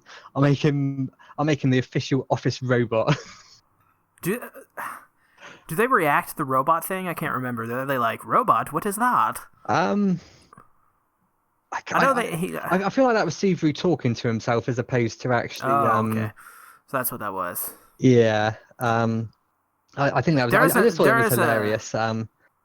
And like, Subaru also has like fears of like being overtaken by Petra, and like Subaru goes, no, she can't even do all her arithmetic yet. I still have the advantage. Don't you underestimate the modern Japanese compulsory education? That is true. I was like, wow, he thinks so lowly of himself. Bless him. I feel like I skipped some comments. What kind of comments? Oh, okay. Oh, it was a comment about the Pinky Promise, but I think we talked about that in we did, I believe, the previous chapter. But and also like the Otto. Did we talk about the Otto and Subaru character dynamic? We've talked a lot about because I just noticed I have something in my notes, something that was like, it was hilarious. Like this is another one of those things that could be a spin-off where Otto is like an evil mastermind. So Otto goes we even like I think in 2 podcasts we were like, Subaru X Auto spin-off. Yeah, it's gonna happen. But this one should be like one where Otto's like an evil mastermind. So I've got like a quotation from Otto in Subaru. So Otto goes, I didn't think they'd let them go this easily. We merchants have a saying: you should keep hold of all the weaknesses you can in case you have use for them later. And Subaru goes, is that really a merchant's expression? You sure that didn't come from some corrupt Edo period magistrate? My impression of your profession has just become way, way, way, way shadier. What do you have to say for yourself? And thinking back, like Subaru had very few memories of Otto ever acting like a merchant. And then he goes on to say, like, there was only one time when he had made the unsubstantiated claim, that he had bought too much oil when in fact it was entirely possible he was just a pyromaniac. Even now, the background of the so-called merchant was quite suspect. You know what? They need to go ahead and pull the trigger on the Subaru X Auto thing. And he makes other quotes as well about like the possibility of also being like a spy or a double agent. Yeah. Yes. Great part. Oh god. It should get to the point of where I think Otto, like commenting on the fish thing earlier, like while Subaru's away doing stuff and he comes back to Otto should learn something new. And eventually, through like all these new things that Otto has learned, he should just overtake Subaru. That would be amusing. Like Subaru would then be like the weakest link.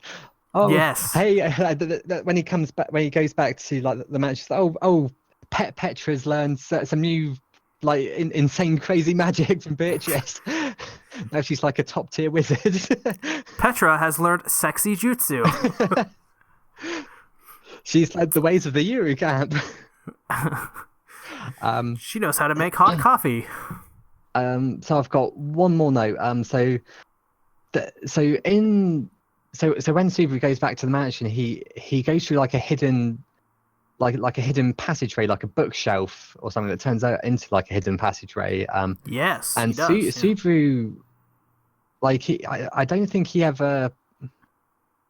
So in Arc 3, when he goes back to the mansion and everything's like frozen or something, like he puts his hands on the door. When he's going through when he's going through the passageway, when he gets to the end of it, he puts his hand on the door and he's about to open it, and then he gets frozen by Puck. And we've never actually seen what's beyond this passageway. So this is our first glimpse. Well, of what could possibly be. Well, that's the thing. We don't actually get that far because like Subaru doesn't like he doesn't get as far as he did in Arc 3 when he goes down the passageway. Does he even go down the passageway? I can't remember. But no, he doesn't. He doesn't. So he doesn't even go into it then. But I feel like they're bringing up this passageway for a reason. Like there's something beyond it. I see what I think it is. So I think it's what was behind that door is. You ever seen Breaking Bad? The first season. Okay, so it's just Jesse Pinkman and Mr. White cooking meth. Yeah. That's how the mansion is funded. Is they cook meth. That's an interesting thing. I like how you're taking this totally seriously. You're like, this is actually interesting. See, you got some good points here. Yeah. This could totally be a thing. Like, we actually really don't know. It could be Breaking Bad X ReZero. Yeah, maybe they're creating some sort of new mystical magic powder that sends them off into like a deep sleep where they just have weird euphoric dreams and just don't about wake up Lucy for in the another Sky week. with Diamonds. I've not seen Sky with Diamonds. Lucy in the Sky with Diamonds, the Beatles song. Oh, sorry, I thought you said the Sky of Diamonds. I thought you meant like a TV series or something. The Sky of Diamonds, though, that is a good TV name, TV show name. Yeah, we should. Lucy in the Sky with Diamonds. That's it. It's cool and all. It ain't no octopus garden. I'd like to be under the sea in an octopus's garden with Elsa. Oh look, Ringo wrote a song. And she does We're gonna it put it on the with refrigerator. Should we move on? Chapter 24? Yeah. Chapter 24, False Start, should be the Slow Start Season 2, apparently. Oh yeah, that's the what other it one I says. made. That's the other change I made. Chapter 24 starts with Subaru waking up after he completes the trials in the tomb. Of course, he died prior. He wakes up Amelia knowing the trial will fail. He wakes up Amelia knowing the trials will fail anyways. And they make their way back to the house.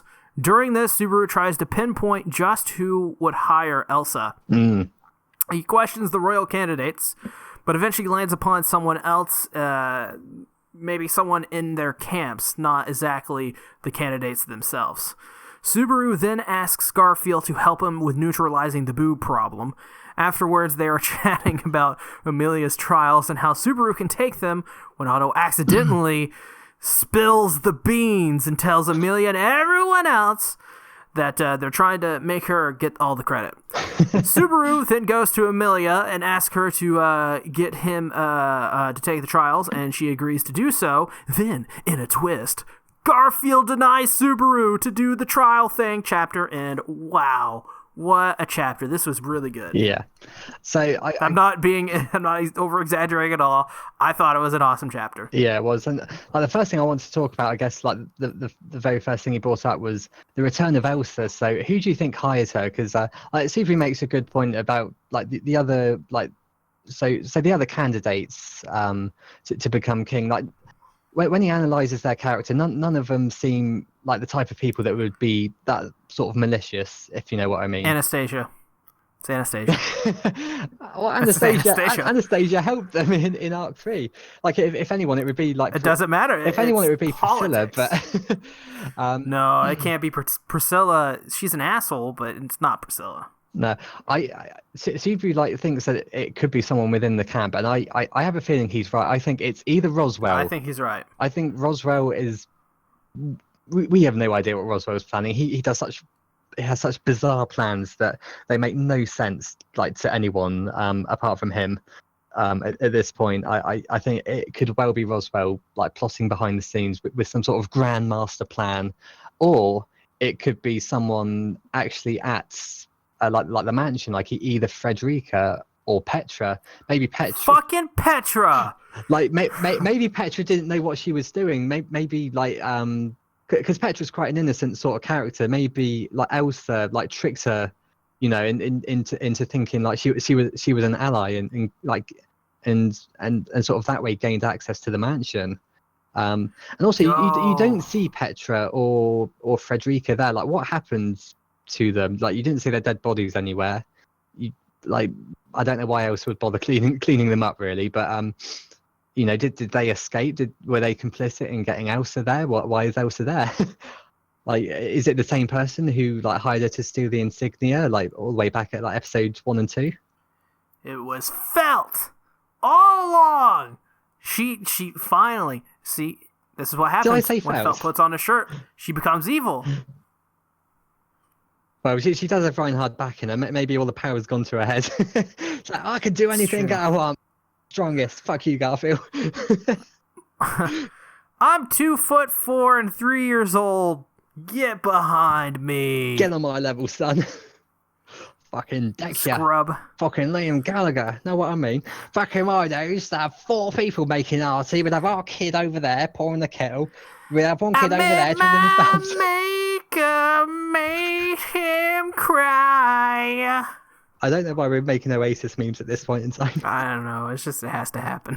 And the one thing I did like as well about was so Subaru makes a comment about people don't often get an opportunity to see their own people spilling their own organs, and in that regard he said he must have a lot of XP. I was like, yes, yes, Subaru. If you played RuneScape, your guts losing level would be level 99. It would be above level 99. Be 120. I did like the callback though. I didn't mention this, but the way the slicing open of the stomach, immediately it's Elsa. Yeah. Nice bit of, what do you call it? Continuity. Yeah. Telling you, it's the word of the podcast. Continuity. So Subaru, I can't remember how this conversation comes about, but he talks about healing magic and how it can heal almost anything. It makes me think, okay, so if it can heal almost anything, surely that means there's maybe a chance for Rem. Surely there's some sort of magic that can wake Rem up. There must be. They wouldn't just leave her in a coma-like state if she's never going to wake up again. Yeah. She's going to wake up at some point. Of course, you've read ahead, so you may know more than me. But from my perspective, the way that I read it, this isn't just they gave her a lobotomy kind of thing. This is, to me, it's more of some type of magical curse.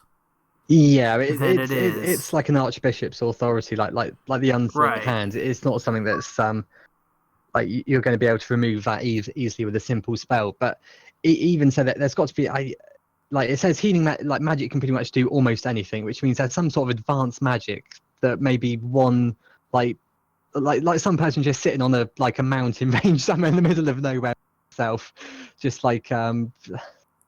being all I don't know what the word is, but continuity. yeah, being a continuity? continuity man, but just like sitting on the hilltop, just like sitting in a weird pose. Like there's a word for this, and I don't know what it. I know what it is, but it's not coming to me. I feel like there's someone somewhere who can. There must be like an answer for Rem's situation. I don't know. I don't know. I really don't. I think it's going to be one of those things where they may have to kill him. I think death to those people. Yeah, fuck Rem. Let's just kill it. Let's just kill Rem. No, not kill Rem. No. Kill the people that put her in that state. Oh yeah. Can you imagine? Like from what I gather, like Subaru is gonna get some combat abilities. Not necessarily by the end of this arc, but by the start of Arc 5, I believe he's meant to get some combat abilities. And I feel like the moment he gets his hands on the Archbishop of Gluttony, oh man, that's going to be some good stuff to read. It's going to give him the D. Yeah, that's going to be one. Just like Amelia, he's going to receive one savage schooling. Speaking of which, at this point, I mean, Amelia's got to be itching to take the D at this point, because if I was Amelia, Subaru is like more than a knight in shining armor to me. Oh yeah, he is a whole level above whatever the top level of that is. Oh yeah, just you wait for that chapter 69. Oh, there's going to be some skin touching. Oh yeah, live action sex scene. So near the beginning of this chapter, I have this little kind of thing here. Garfield and Subaru are talking, and Subaru is asking Garfield to Subaru's like, hey Garfield, and Garfield's like, the hell you won't, and Subaru's like, you're the strongest, aren't you? Oh yeah, you're confident you'll never lose to anyone, right? And Garfield goes, you're damn right, don't matter who it is, I'll crush him, send him flying, kill him dead, and come out on top. Oh yeah, that just made me smile, because I want to see it. I want to see Elsa versus Garfield. I can already tell you that's going to happen. I can tell you. Oh, man. And it's going to be glorious. It will be magnificent. We haven't even seen Garfield even the slightest bit like get in like a serious fight. So, I would say Elsa and Garfield are probably about roughly an even match. Oh. I can't wait. It's going to be fantastic, and there's some interesting world building as well. There was literally no point to it, but Subaru started talking about lamps and about the ore that fuels them, and he goes, yes. Unlike lagmite ore, the crystal lamps need to be charged up by absorbing mana from the atmosphere during the day. I know from personal experience that if you leave them on, they won't last half a day. Oh yeah, it was when Subaru was at the mansion and he was wondering why all like the lights were still on and like no one was home. That's where that bit came from. I remember now. It didn't come out of nowhere.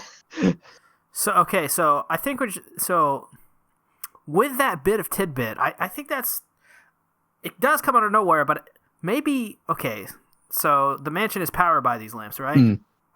So no one's there to power these lamps with mana. They don't last even half a Beatrice day. is there. Well, we don't know. That's the thing. We never got. He never opened a door, and we saw Beatrice there. So we don't. Well, Beatrice is very stubborn. She never seems to want. When was the last time? Like she rarely ever leaves like the Forbidden Library. When Suvi tried to like evacuate the like the mansion in Arc 3, like Beatrice pretty much refused to go, and like she almost agreed after like Subaru kept pestering her, but then Subaru like said something, and then Beatrice sort of just sort of like shut herself back in again and like locked Subaru out again. I feel like there's a high probability that Beatrice was still there. Like I don't know how Elsa would have gotten inside the Forbidden Library. Like she Subaru seems to be the only one who can do it. Like he has sort of something that can get into it. Like she can rotate the doors however she wants. Right. Although here's a thought: what would happen if all the doors in the mansion were open, and there was only one left? That's an interesting theory. What happens if there was no doors in the mansion? Just got like those curtain things that you walk through. There's no privacy whatsoever. Oh, Roswell's bathing again. Hi, Michael Jackson Jr. Shamona. Moving on. Yeah, I've got so I want to talk about, so Subaru talks about Reinhard. It was the most amusing fourth wall breaking thing ever. So Subaru says it would be great if the invincible Reinhard could just happen to pass on by right now. But no matter how much of a contrived, overpowered, handsome main character he is, for him to suddenly show up at a time like this is asking a bit much. If this was a story Subaru was reading and the author tried to pull a stunt like that, Subaru would throw the book across the room. But since this really was happening, he would gladly welcome such an absurd development with open arms. After giving into the urge to entertain the escapist fantasy for a moment, Subaru chased it away with a single quiet sigh. That kind of I like it when they do fourth wall breaking like that sometimes. Is that fourth wall breaking? Or is that just the way Subaru thinks? It's okay. So it's the author fourth wall breaking through Subaru's. I guess. It's fourth wall nodding, in my opinion. You're just like, hey, what's up? Yeah, that's probably fair. Yeah, it was still pretty funny though. I thought it was a slightly amusing thing to do, and it's like the author like showing like a part of himself, like a part of his like principles on how he believes writing like should be like as well, like through the statement as well, which is kind of cool. I don't know how to write anything. So. Me neither. I can write fanfics, like ones with Rising and Hisamoto. I don't even like know English. English? Oh, Amelia-chan, English. Oh, best English. Remu, Nisama. She's drilling on Amelia's lap again. I've got something I want to talk about. If you got something. Yeah, so Subaru. There's this little cool part where Subaru's like, I think he's trying to convince Amelia to let him do the trials. Subaru's like all of my achievements are yours. Everything that is mine is yours. I will like. He's basically saying his existence is her existence in many ways, devoting his life to hers. I like that. It's very touching. Yeah, it's nice, but it's also like it's also somewhat holding Amelia back as well. Like she's in a point right now where she's at like a deadlock, and like okay, maybe she needs these nice things being said, but I feel like what needs to be done it's tricky because there's not really much time in this arc to do what needs to be done to fix the problems with Amelia. Like time is the issue here, and like I feel like Amelia needs to like. Okay, it's very sweet that like Subaru's willing to like my achievements are your achievements, but I feel like Amelia needs like a decisive achievement of her own. You know, it's great for some things, but when it comes for something that Roswell, you know, has already said that, you know, I've set this up as like a big feat for Amelia. You know, I feel like, you know, it's a very sweet thing to do, but it kind of defeats romantic. It defeats Roswell's sort of purpose or plan, if you like, and it's a very good plan by Roswell. Actually, in fairness, it's very cunning. But, so I'd expect Garfield, nothing less of the caretaker of the grave of Etchy Donna. But Garfield, it's romantic. It was pretty sweet. I'll give you that. What do you mean it's pretty sweet? God damn you, Garfield. Wow. You never let me have anything. I'm sorry. How about, do you want a Yuru hug? I want fucking romance. Oh, you'll Right now, bitch. Oh, just you wait for that chapter 69. You'll get your romance. Live action sexy. Can't wait. So something I found, I've talked about this before in previous chapters. I picked up on it, but they actually like Subaru actually full out states it in this chapter, and it's kind of disturbing how weak the Amelia faction is. And I mentioned this in I forget. I think it was when like Subaru was talking to like Roswell about his plan to get like Amelia like a feat for like the royal selection sort of thing. And I talked about how there's like the Amelia faction is very small. There's not a huge amount of people there. It's like didn't they say like wasn't Subaru like Otto doesn't even like he also isn't even I'll read in it the to talking. you. I've got quotes. So Subaru says, "I'm completely useless." Also doesn't even count. Amelia could put up a fight if they were both around. Round stamina becomes worrying if we ever get into a drawn-out fight. Roswell is injured. It's not like he could be counted on anyways. I have no idea how strong Frederica is, but unless Petra has some kind of secret power and suddenly develops into a cheat character, that's not going to happen. So basically, we're screwed. Yeah. It's very small. It is definitely a small group of tightly, I don't even say, not even tightly knit people, right? Yeah, it's just totally just people. It's just like whoever is around. Yeah, I feel like at some point soon, Subaru's going to get some proper combat abilities. Like Harley's already told me that he's very combat savvy in Arc 5. He hasn't given me specifics, but spoilers, Garfield. But he becomes like very dependable in the combat department in Arc 5, from what I gather. But I'll be curious to see what he acquires in Arc 4, or if it happens in the time skip. That's interesting, but it's nice that it foreshadows this like so early on. Anything else? Did you already read that Garfield quote about Garfield saying how he can crush anyone dead? Yeah. You did, okay. Yes. You know how we have those memes in the Discord server where you put "that's illegal, Garfield"? Totally joined the Discord server, by the way, if you haven't already. But before I go into my next point, that every time I make some lewd comment or something, we have multiple memes of like an anime character with like a speech bubble or like a caption or something that says, "Well, that's illegal, Garfield," or "That's still illegal," or "That's incredibly illegal, and you're going to jail." But yes. So the place I'm going with this is Amelia says, when I feel down, I think So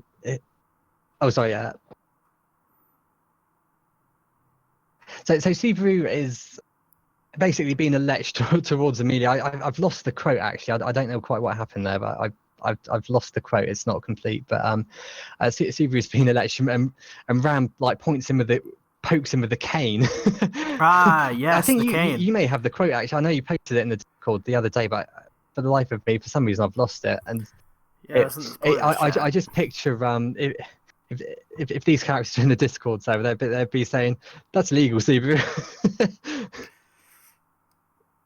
I like that. Yeah, that was really cute. It's really nice. I'm kind of annoyed I lost the quote though.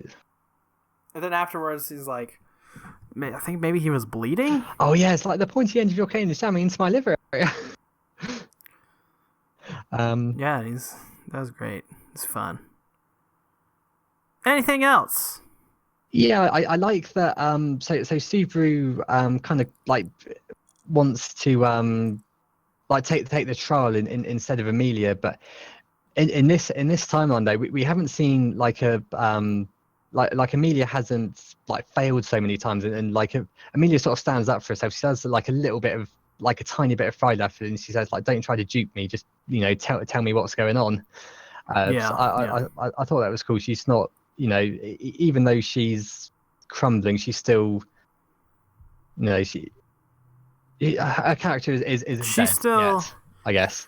She's still to me it seems in this part of the novel She almost seems confused, in a daze throughout most of this. Like, she's not really here, or she's not all there right now. She's maybe her mind's somewhat preoccupied. We're not really sure it's as the to effect what of, at the moment. Can't wait to get chapter 25. it's the effect of the trials for sure. She's I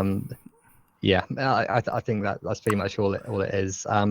There's another thing as well. It foreshadows the second trial quite interestingly. It says there was no way to say for sure that the remaining trials wouldn't wound Subaru's heart just like her past had wounded hers. Because actually Donna predicts that the second and third trial should be easy for Subaru considering how easily he overcame the first one, but which isn't. Minus point, it doesn't quite turn out to be the case. He struggles a fair bit with the second trial, and I thought it was an interesting little I guess forethought of Subaru, sort of Subaru thinking it. I thought that was pretty interesting. It's just nice to have the return by death mechanic back as well.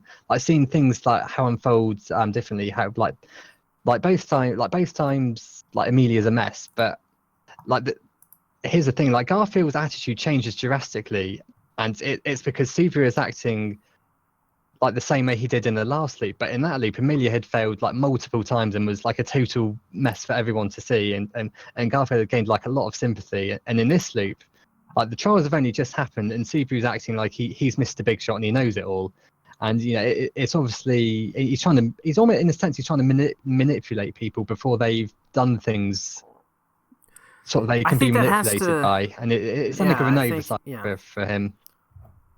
Yeah, I think it's definitely. I don't even think it's a combination of his life experiences. It's the curse. It's a lot of the return by death. It's probably an easy oversight to make in fairness to him. But it's just an interesting thing. Oh, okay, he made a boo-boo. That's cool. It's nice to explore that side of his character in Return by Death.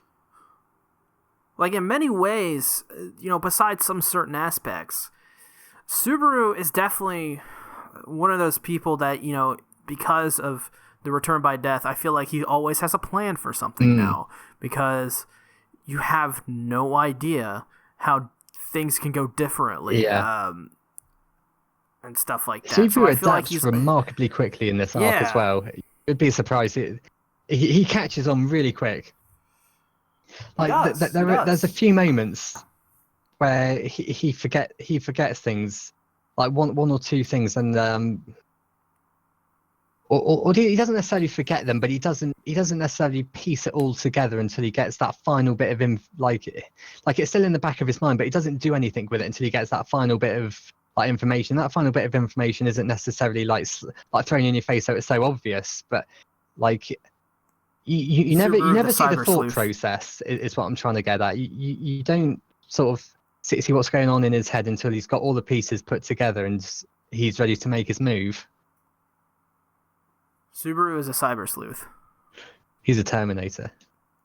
He's a yes. Speaking of Terminator, do you like the end scene of Hinamatsuri where where he comes out of Hina's cocoon thing or whatever it is. Oh, that was great. I feel like I should make a gag when I do my video on that.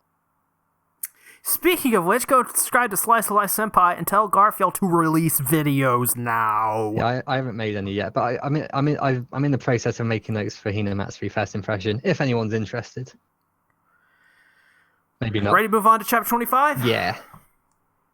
Picking up from chapter 24, Subaru is now trying to convince Garfield to let him take the trials. He tries to reason logic with Garfield, but it doesn't work, so he turns to Louise, who agrees with Subaru, but knows how Garfield can get, so she just go ahead and doesn't really get involved and sides with Garfield.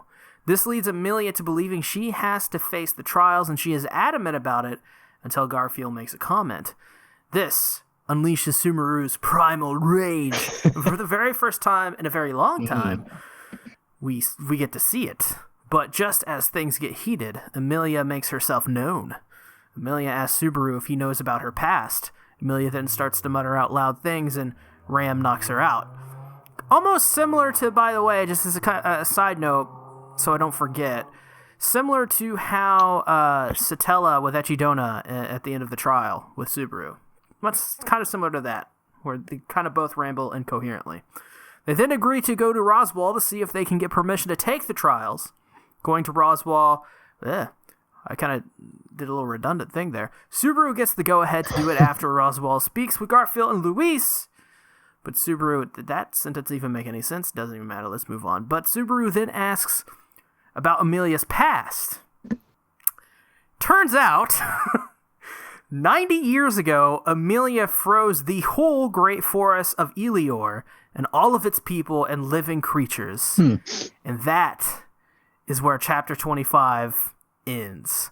What a fucking twist! Yep. Wow! Amelia is She froze the whole damn thing. Amelia's a bad girl. I find it interesting that Roswell was the one to give the backstory, but I feel like it's a very it's a blanket backstory.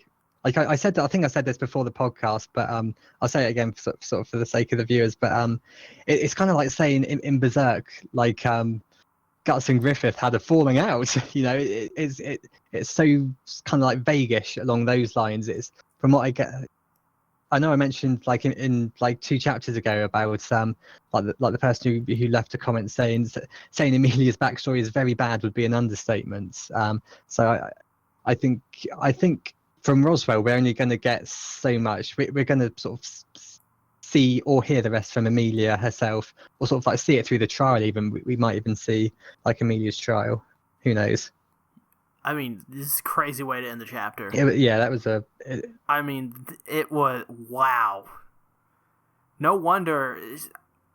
When she started to mutter to herself, I was like, what? Why? I mean, what did she... I thought for a moment she killed someone, like, accidentally. And because of that, she was like ostracized, and she felt really bad about that. And that's she just committed genocide of a race. she killed everybody. She didn't just kill one person; she killed everyone She race. basically pulled an Itachi from Naruto, but she did it by accident instead. Yeah.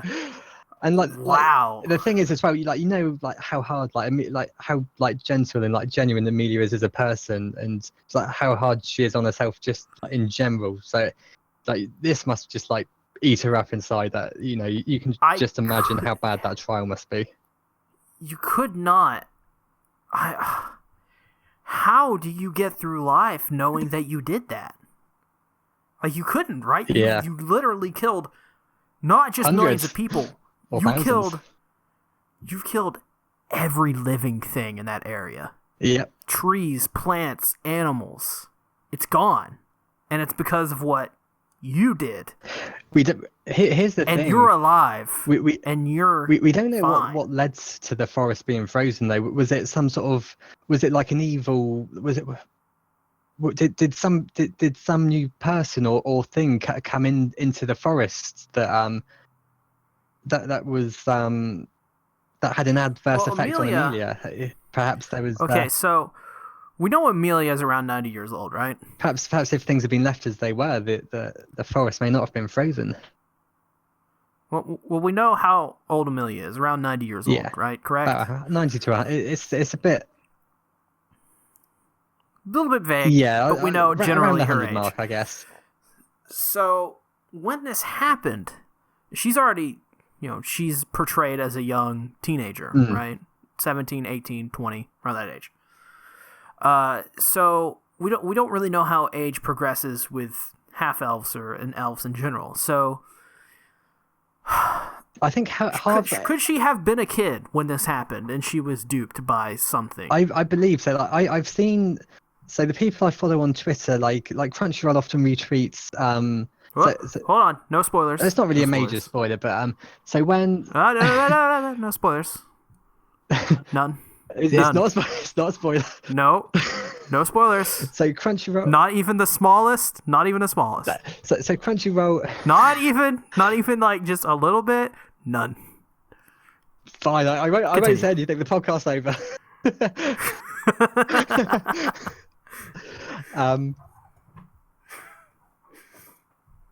But yeah, maybe that is a very good possibility. Maybe she was a child and she was duped. Maybe. God. Conversation ended. Yeah. You kind of shut down everything I had to say. Damn it.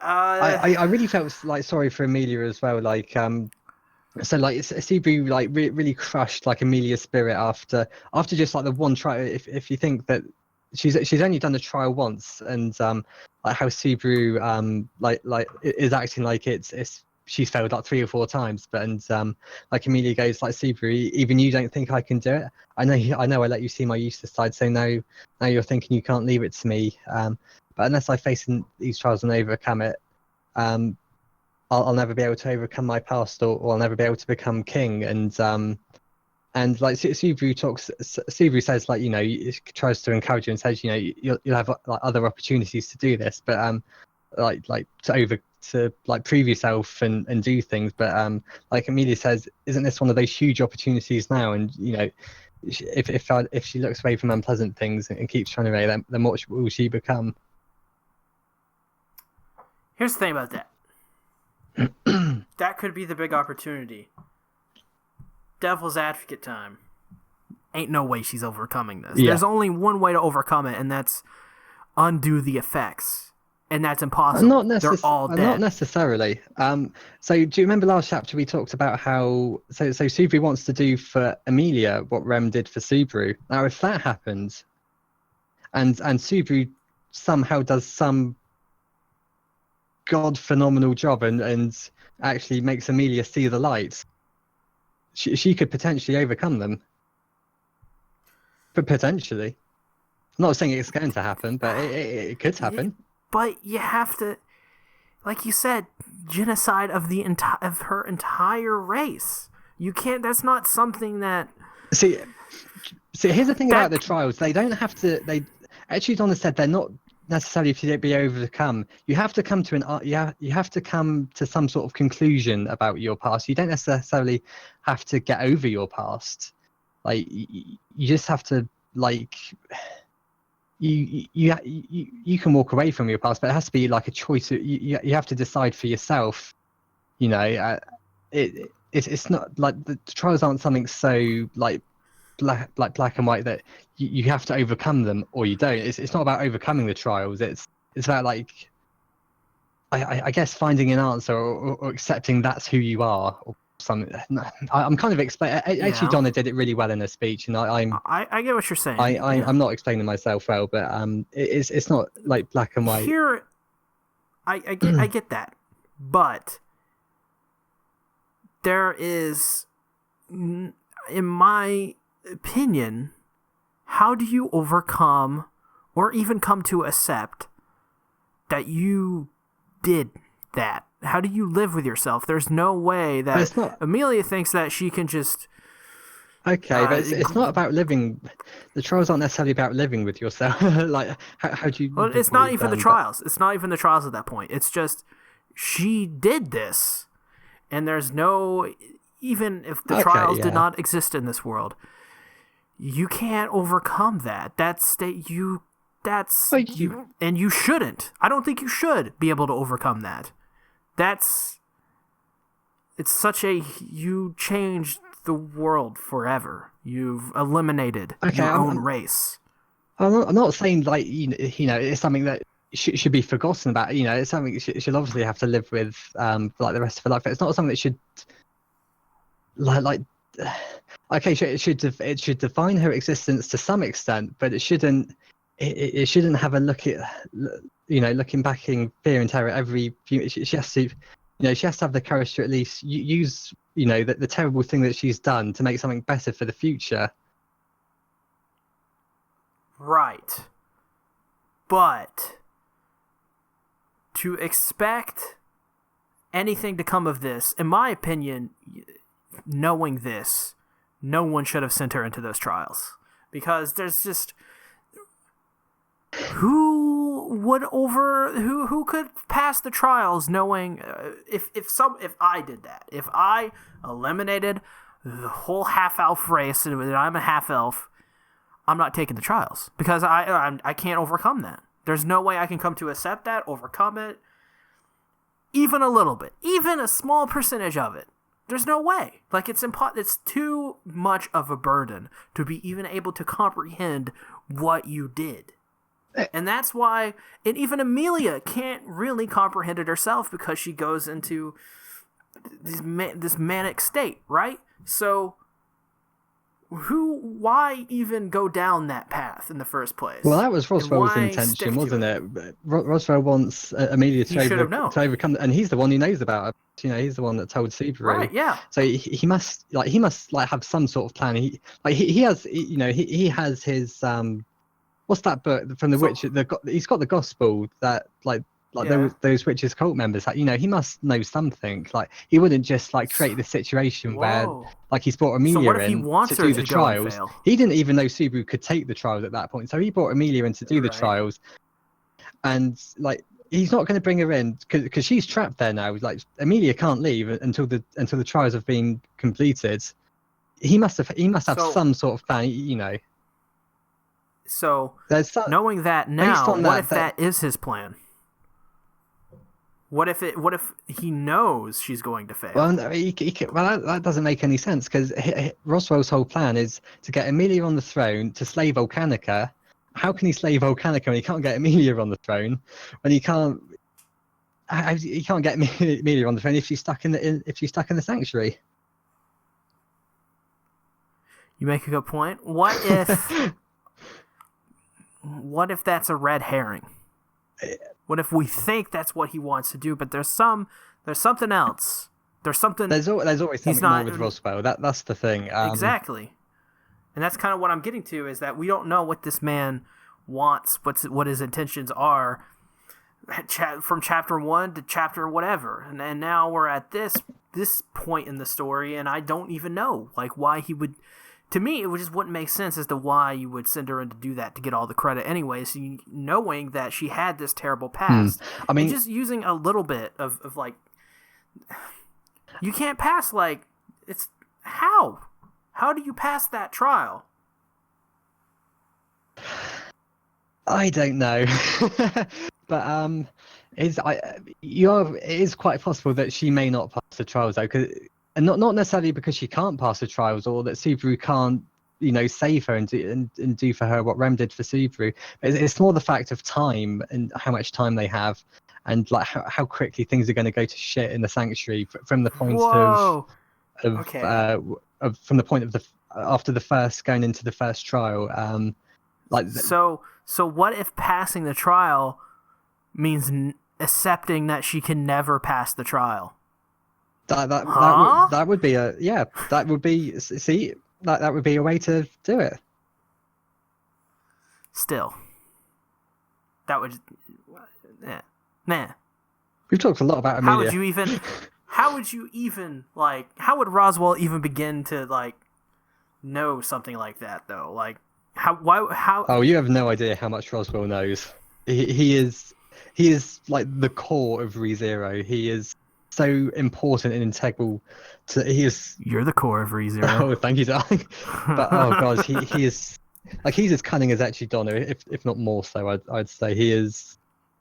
Oh god, his even I don't know the full extent of his plans, but I'm told that they will well and truly, Harley's told me, they're going to well and truly mind me. So I'm assuming they. Any more notes? Oh god, I've got loads left. I think. We're 2.5 hours into this.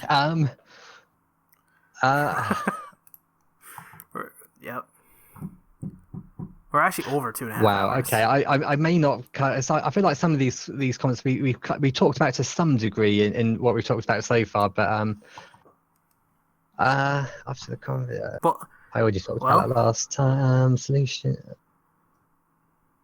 I guess. Oh, here's one thing. So Lou's or Louise, they kind of hype up Roswell in a weird way. They don't say, oh, Roswell's amazing, but the way they're scared to sort of go against him. I know when the sanctuary's liberated and that they're not really going to have any allies on the outside world because they're demi-humans. But even so, just to blindly follow Roswell, they don't think for themselves. They just follow Roswell's every whim. Like, Oh my God, you are so right. like what sort I'm of glad you brought this up. like what sort of like power does he have? Like how what does he have over them?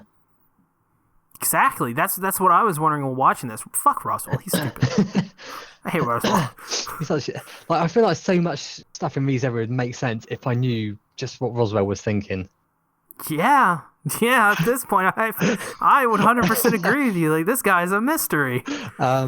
We also get like another reminder. So the rule selection is in 3 zeros. 3 zeros, 3 years. 3 zeros. God, I'm tired. That's in 0. It just kind of reiterates that this is going to be one long ass story, and like a lot of like 3 years is a long time in the world of like a lot of you have a lot. I feel like the rule selection may be like the final, like or towards The final countdown? Yeah, like it's the final countdown.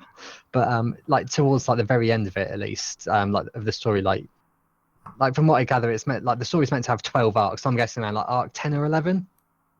Something because there's like a 1 year time skip after arc 4. So after that, you'll have 2 years, and there hasn't been any time skips in arc like 5 or 6 so far, as I'm aware. Someone can correct me if I'm wrong, but and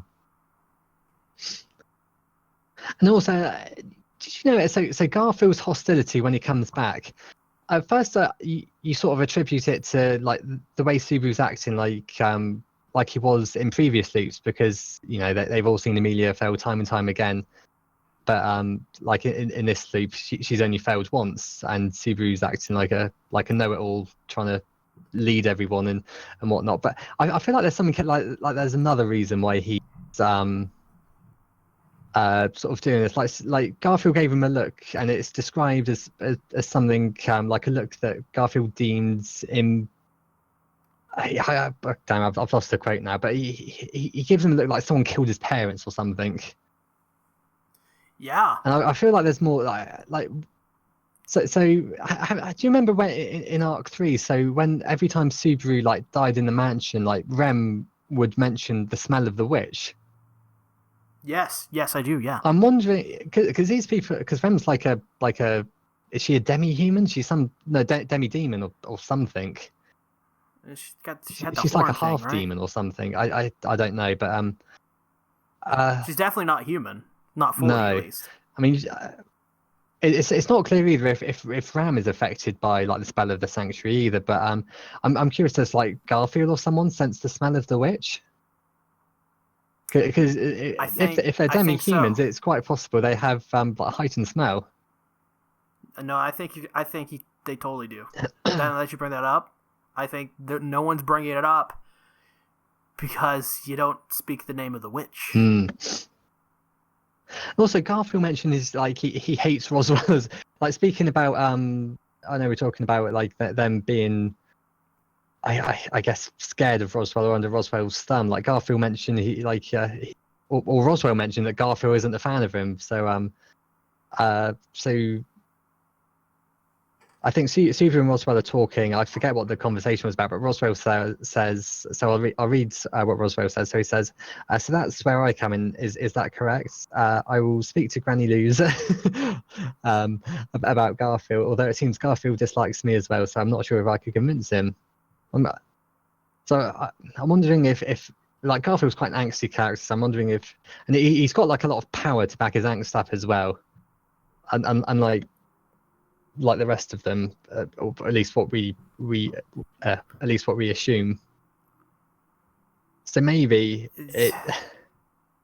maybe Garfield has some issue with like Roswell's rule, and it goes back to who the fuck is Roswell at this point. Like even actually Donna seems to know like asked who is Roswell, like she knew a Roswell from 400 years ago, but she asked what he looked like and it was a different person. But is it really?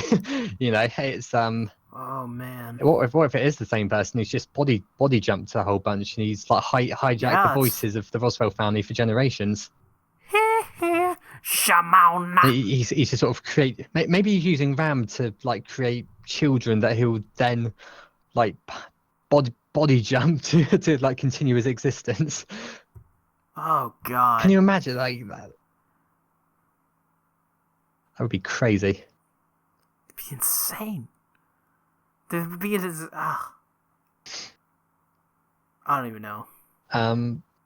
I also want to make a reference to the demi-human war, and like Subaru just kind of like shrugs it off, but he says, "Oh, that might be something I could be interested in." But then because he's more interested in the other sort of stuff they're talking about in conversation, he just kind of ignores it. But I feel like that's going to be like quite pivotal to what's going on in the sanctuary that's full of demi-humans. What if Roswell is trying to start a war? That is a very interesting theory. What the fuck? He could be. We're like Joe Rogan podcast right now, but for ReZero. We're getting in here, man. I feel like this should have been the first chapter reviews. I feel like this is so. Like, no one's going to get to this far into the podcast, are they? Like, god damn it. Well, a couple of people. Maybe Harley will, and maybe Flood. I vaguely feel like I think those two. So is that it?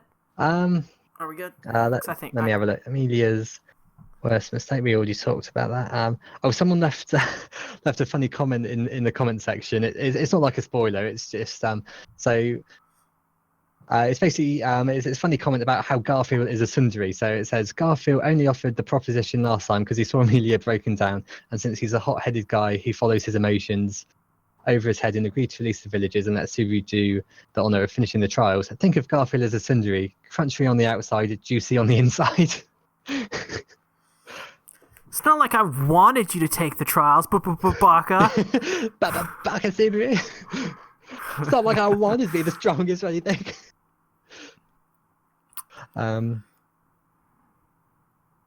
We good? I think there's one more thing at the very bottom. Like the final thing I have is like a quote from Garfield. I think you should read it out just to Looking like you go and cry ain't gonna change a thing. I've already made up my mind, and once I do, I don't budge. It'd be like Don Morrican getting stuck when you push him. Excellent. I don't know who Don Morrican is, but maybe he's Morrissey. He's after getting so much hate on Twitter, Morrissey decided to jump into one of Reki Karahara's books, and he jumped into like a fanfic where he came into Subaru's world and is now an idol of Garfield. So I guess that's it for the ReZero podcast this time. We went on way too long. In fact, so long that the day is already over, my friends. Yeah, bloody hell. It's like 20 to 9 here now in the evening. Wow. What did we started at like 6 o'clock or something? At least the call started, or maybe even before that, the call started. Yeah. Like 5:30 or something, we started the call. So, I have to ask the viewers, if you got this far, we're going to play a little game of Anime FMK. Fuck, marry, kill. So, the people you have to choose are Echidona, Elsa, and Roswell. A truly evil pact. I'm interested to hear what you guys will pick. Well, I'm gonna marry Roswell because I would be in the ultimate partnership with him, and I feel like he is the most he's as cunning as Echidona, but he is slightly more trust. In his own twisted sense, he is more trustworthy and human. I would kill Echidona because I don't trust her one bit, and I would fuck Elsa because fucking hell, her body is nice. Well, you said it, not me. What about you? Where can they find you? They can find me on Twitter at DreamoNemo or on YouTube, the Slice of Life Senpai. I haven't made any videos yet, but I'm making a review. Links will be in the description. Or first impressions of Hina Matsuri, which is a new anime coming out. Which, if you like that, you may or may not like the video. I've never done this before, so it may be a pile of garbage, but it would be cool if someone checked it out. You can find me on the Twitter. I have a second channel, a gaming channel. You can find me there. I'm doing a Fate Stay Night visual novel playthrough. That's right, I'm playing through all 3 paths. 100% we're getting those H scenes, yo. Other than that, well, we're first romancing Saber, of course, because Saber is the best. She ain't no Amelia. Well, I mean, better than Amelia. Fuck you. Kissing her eyes. Fuck you. Kissing her eyes taking over the podcast. Oh, yeah, well, she's probably Russian, so we can't trust her. Yeah, I never trust a Russian. Those bloody huskies Yeah. poisoning us, poisoning us Exactly. spirits. How dare they? Exactly. That happened like so, that's like a 40-minute drive from where I am. politics, Garfield. It's kind of Politics, scary. Garfield. We don't get to politics. Oh, So, sorry. thanks for watching the video, everybody. Make sure to give it a like. If you haven't already subscribed, make sure to subscribe, hit that bell icon so you never miss a video from me. Also do the same for Garfield as well, so you never miss a video from him. Oh, I'll see you join guys the later. Discord. Thanks for watching. Join the Discord. Join the Discord. Join the Discord. Discord. We'll probably make a ReZero chat, just to chat about ReZero should. and stuff. So join there. If We enough should be people named the join there, Spoilers we'll chat do just to that. the ReZero chat at this point. It should be some Like the ReZero other day, chat. me and That's Hardy exactly were what like it'll be talking called. all night about it. Well, not all night, but you know, but for like an hour or so. Might as well. So thank you guys for watching the video. I appreciate the support you give both of us if you do. If you decide to give support to Garfield, because you should. He's the slice of life senpai. I'll see you guys the big later. hog. Bye-bye. Bye bye.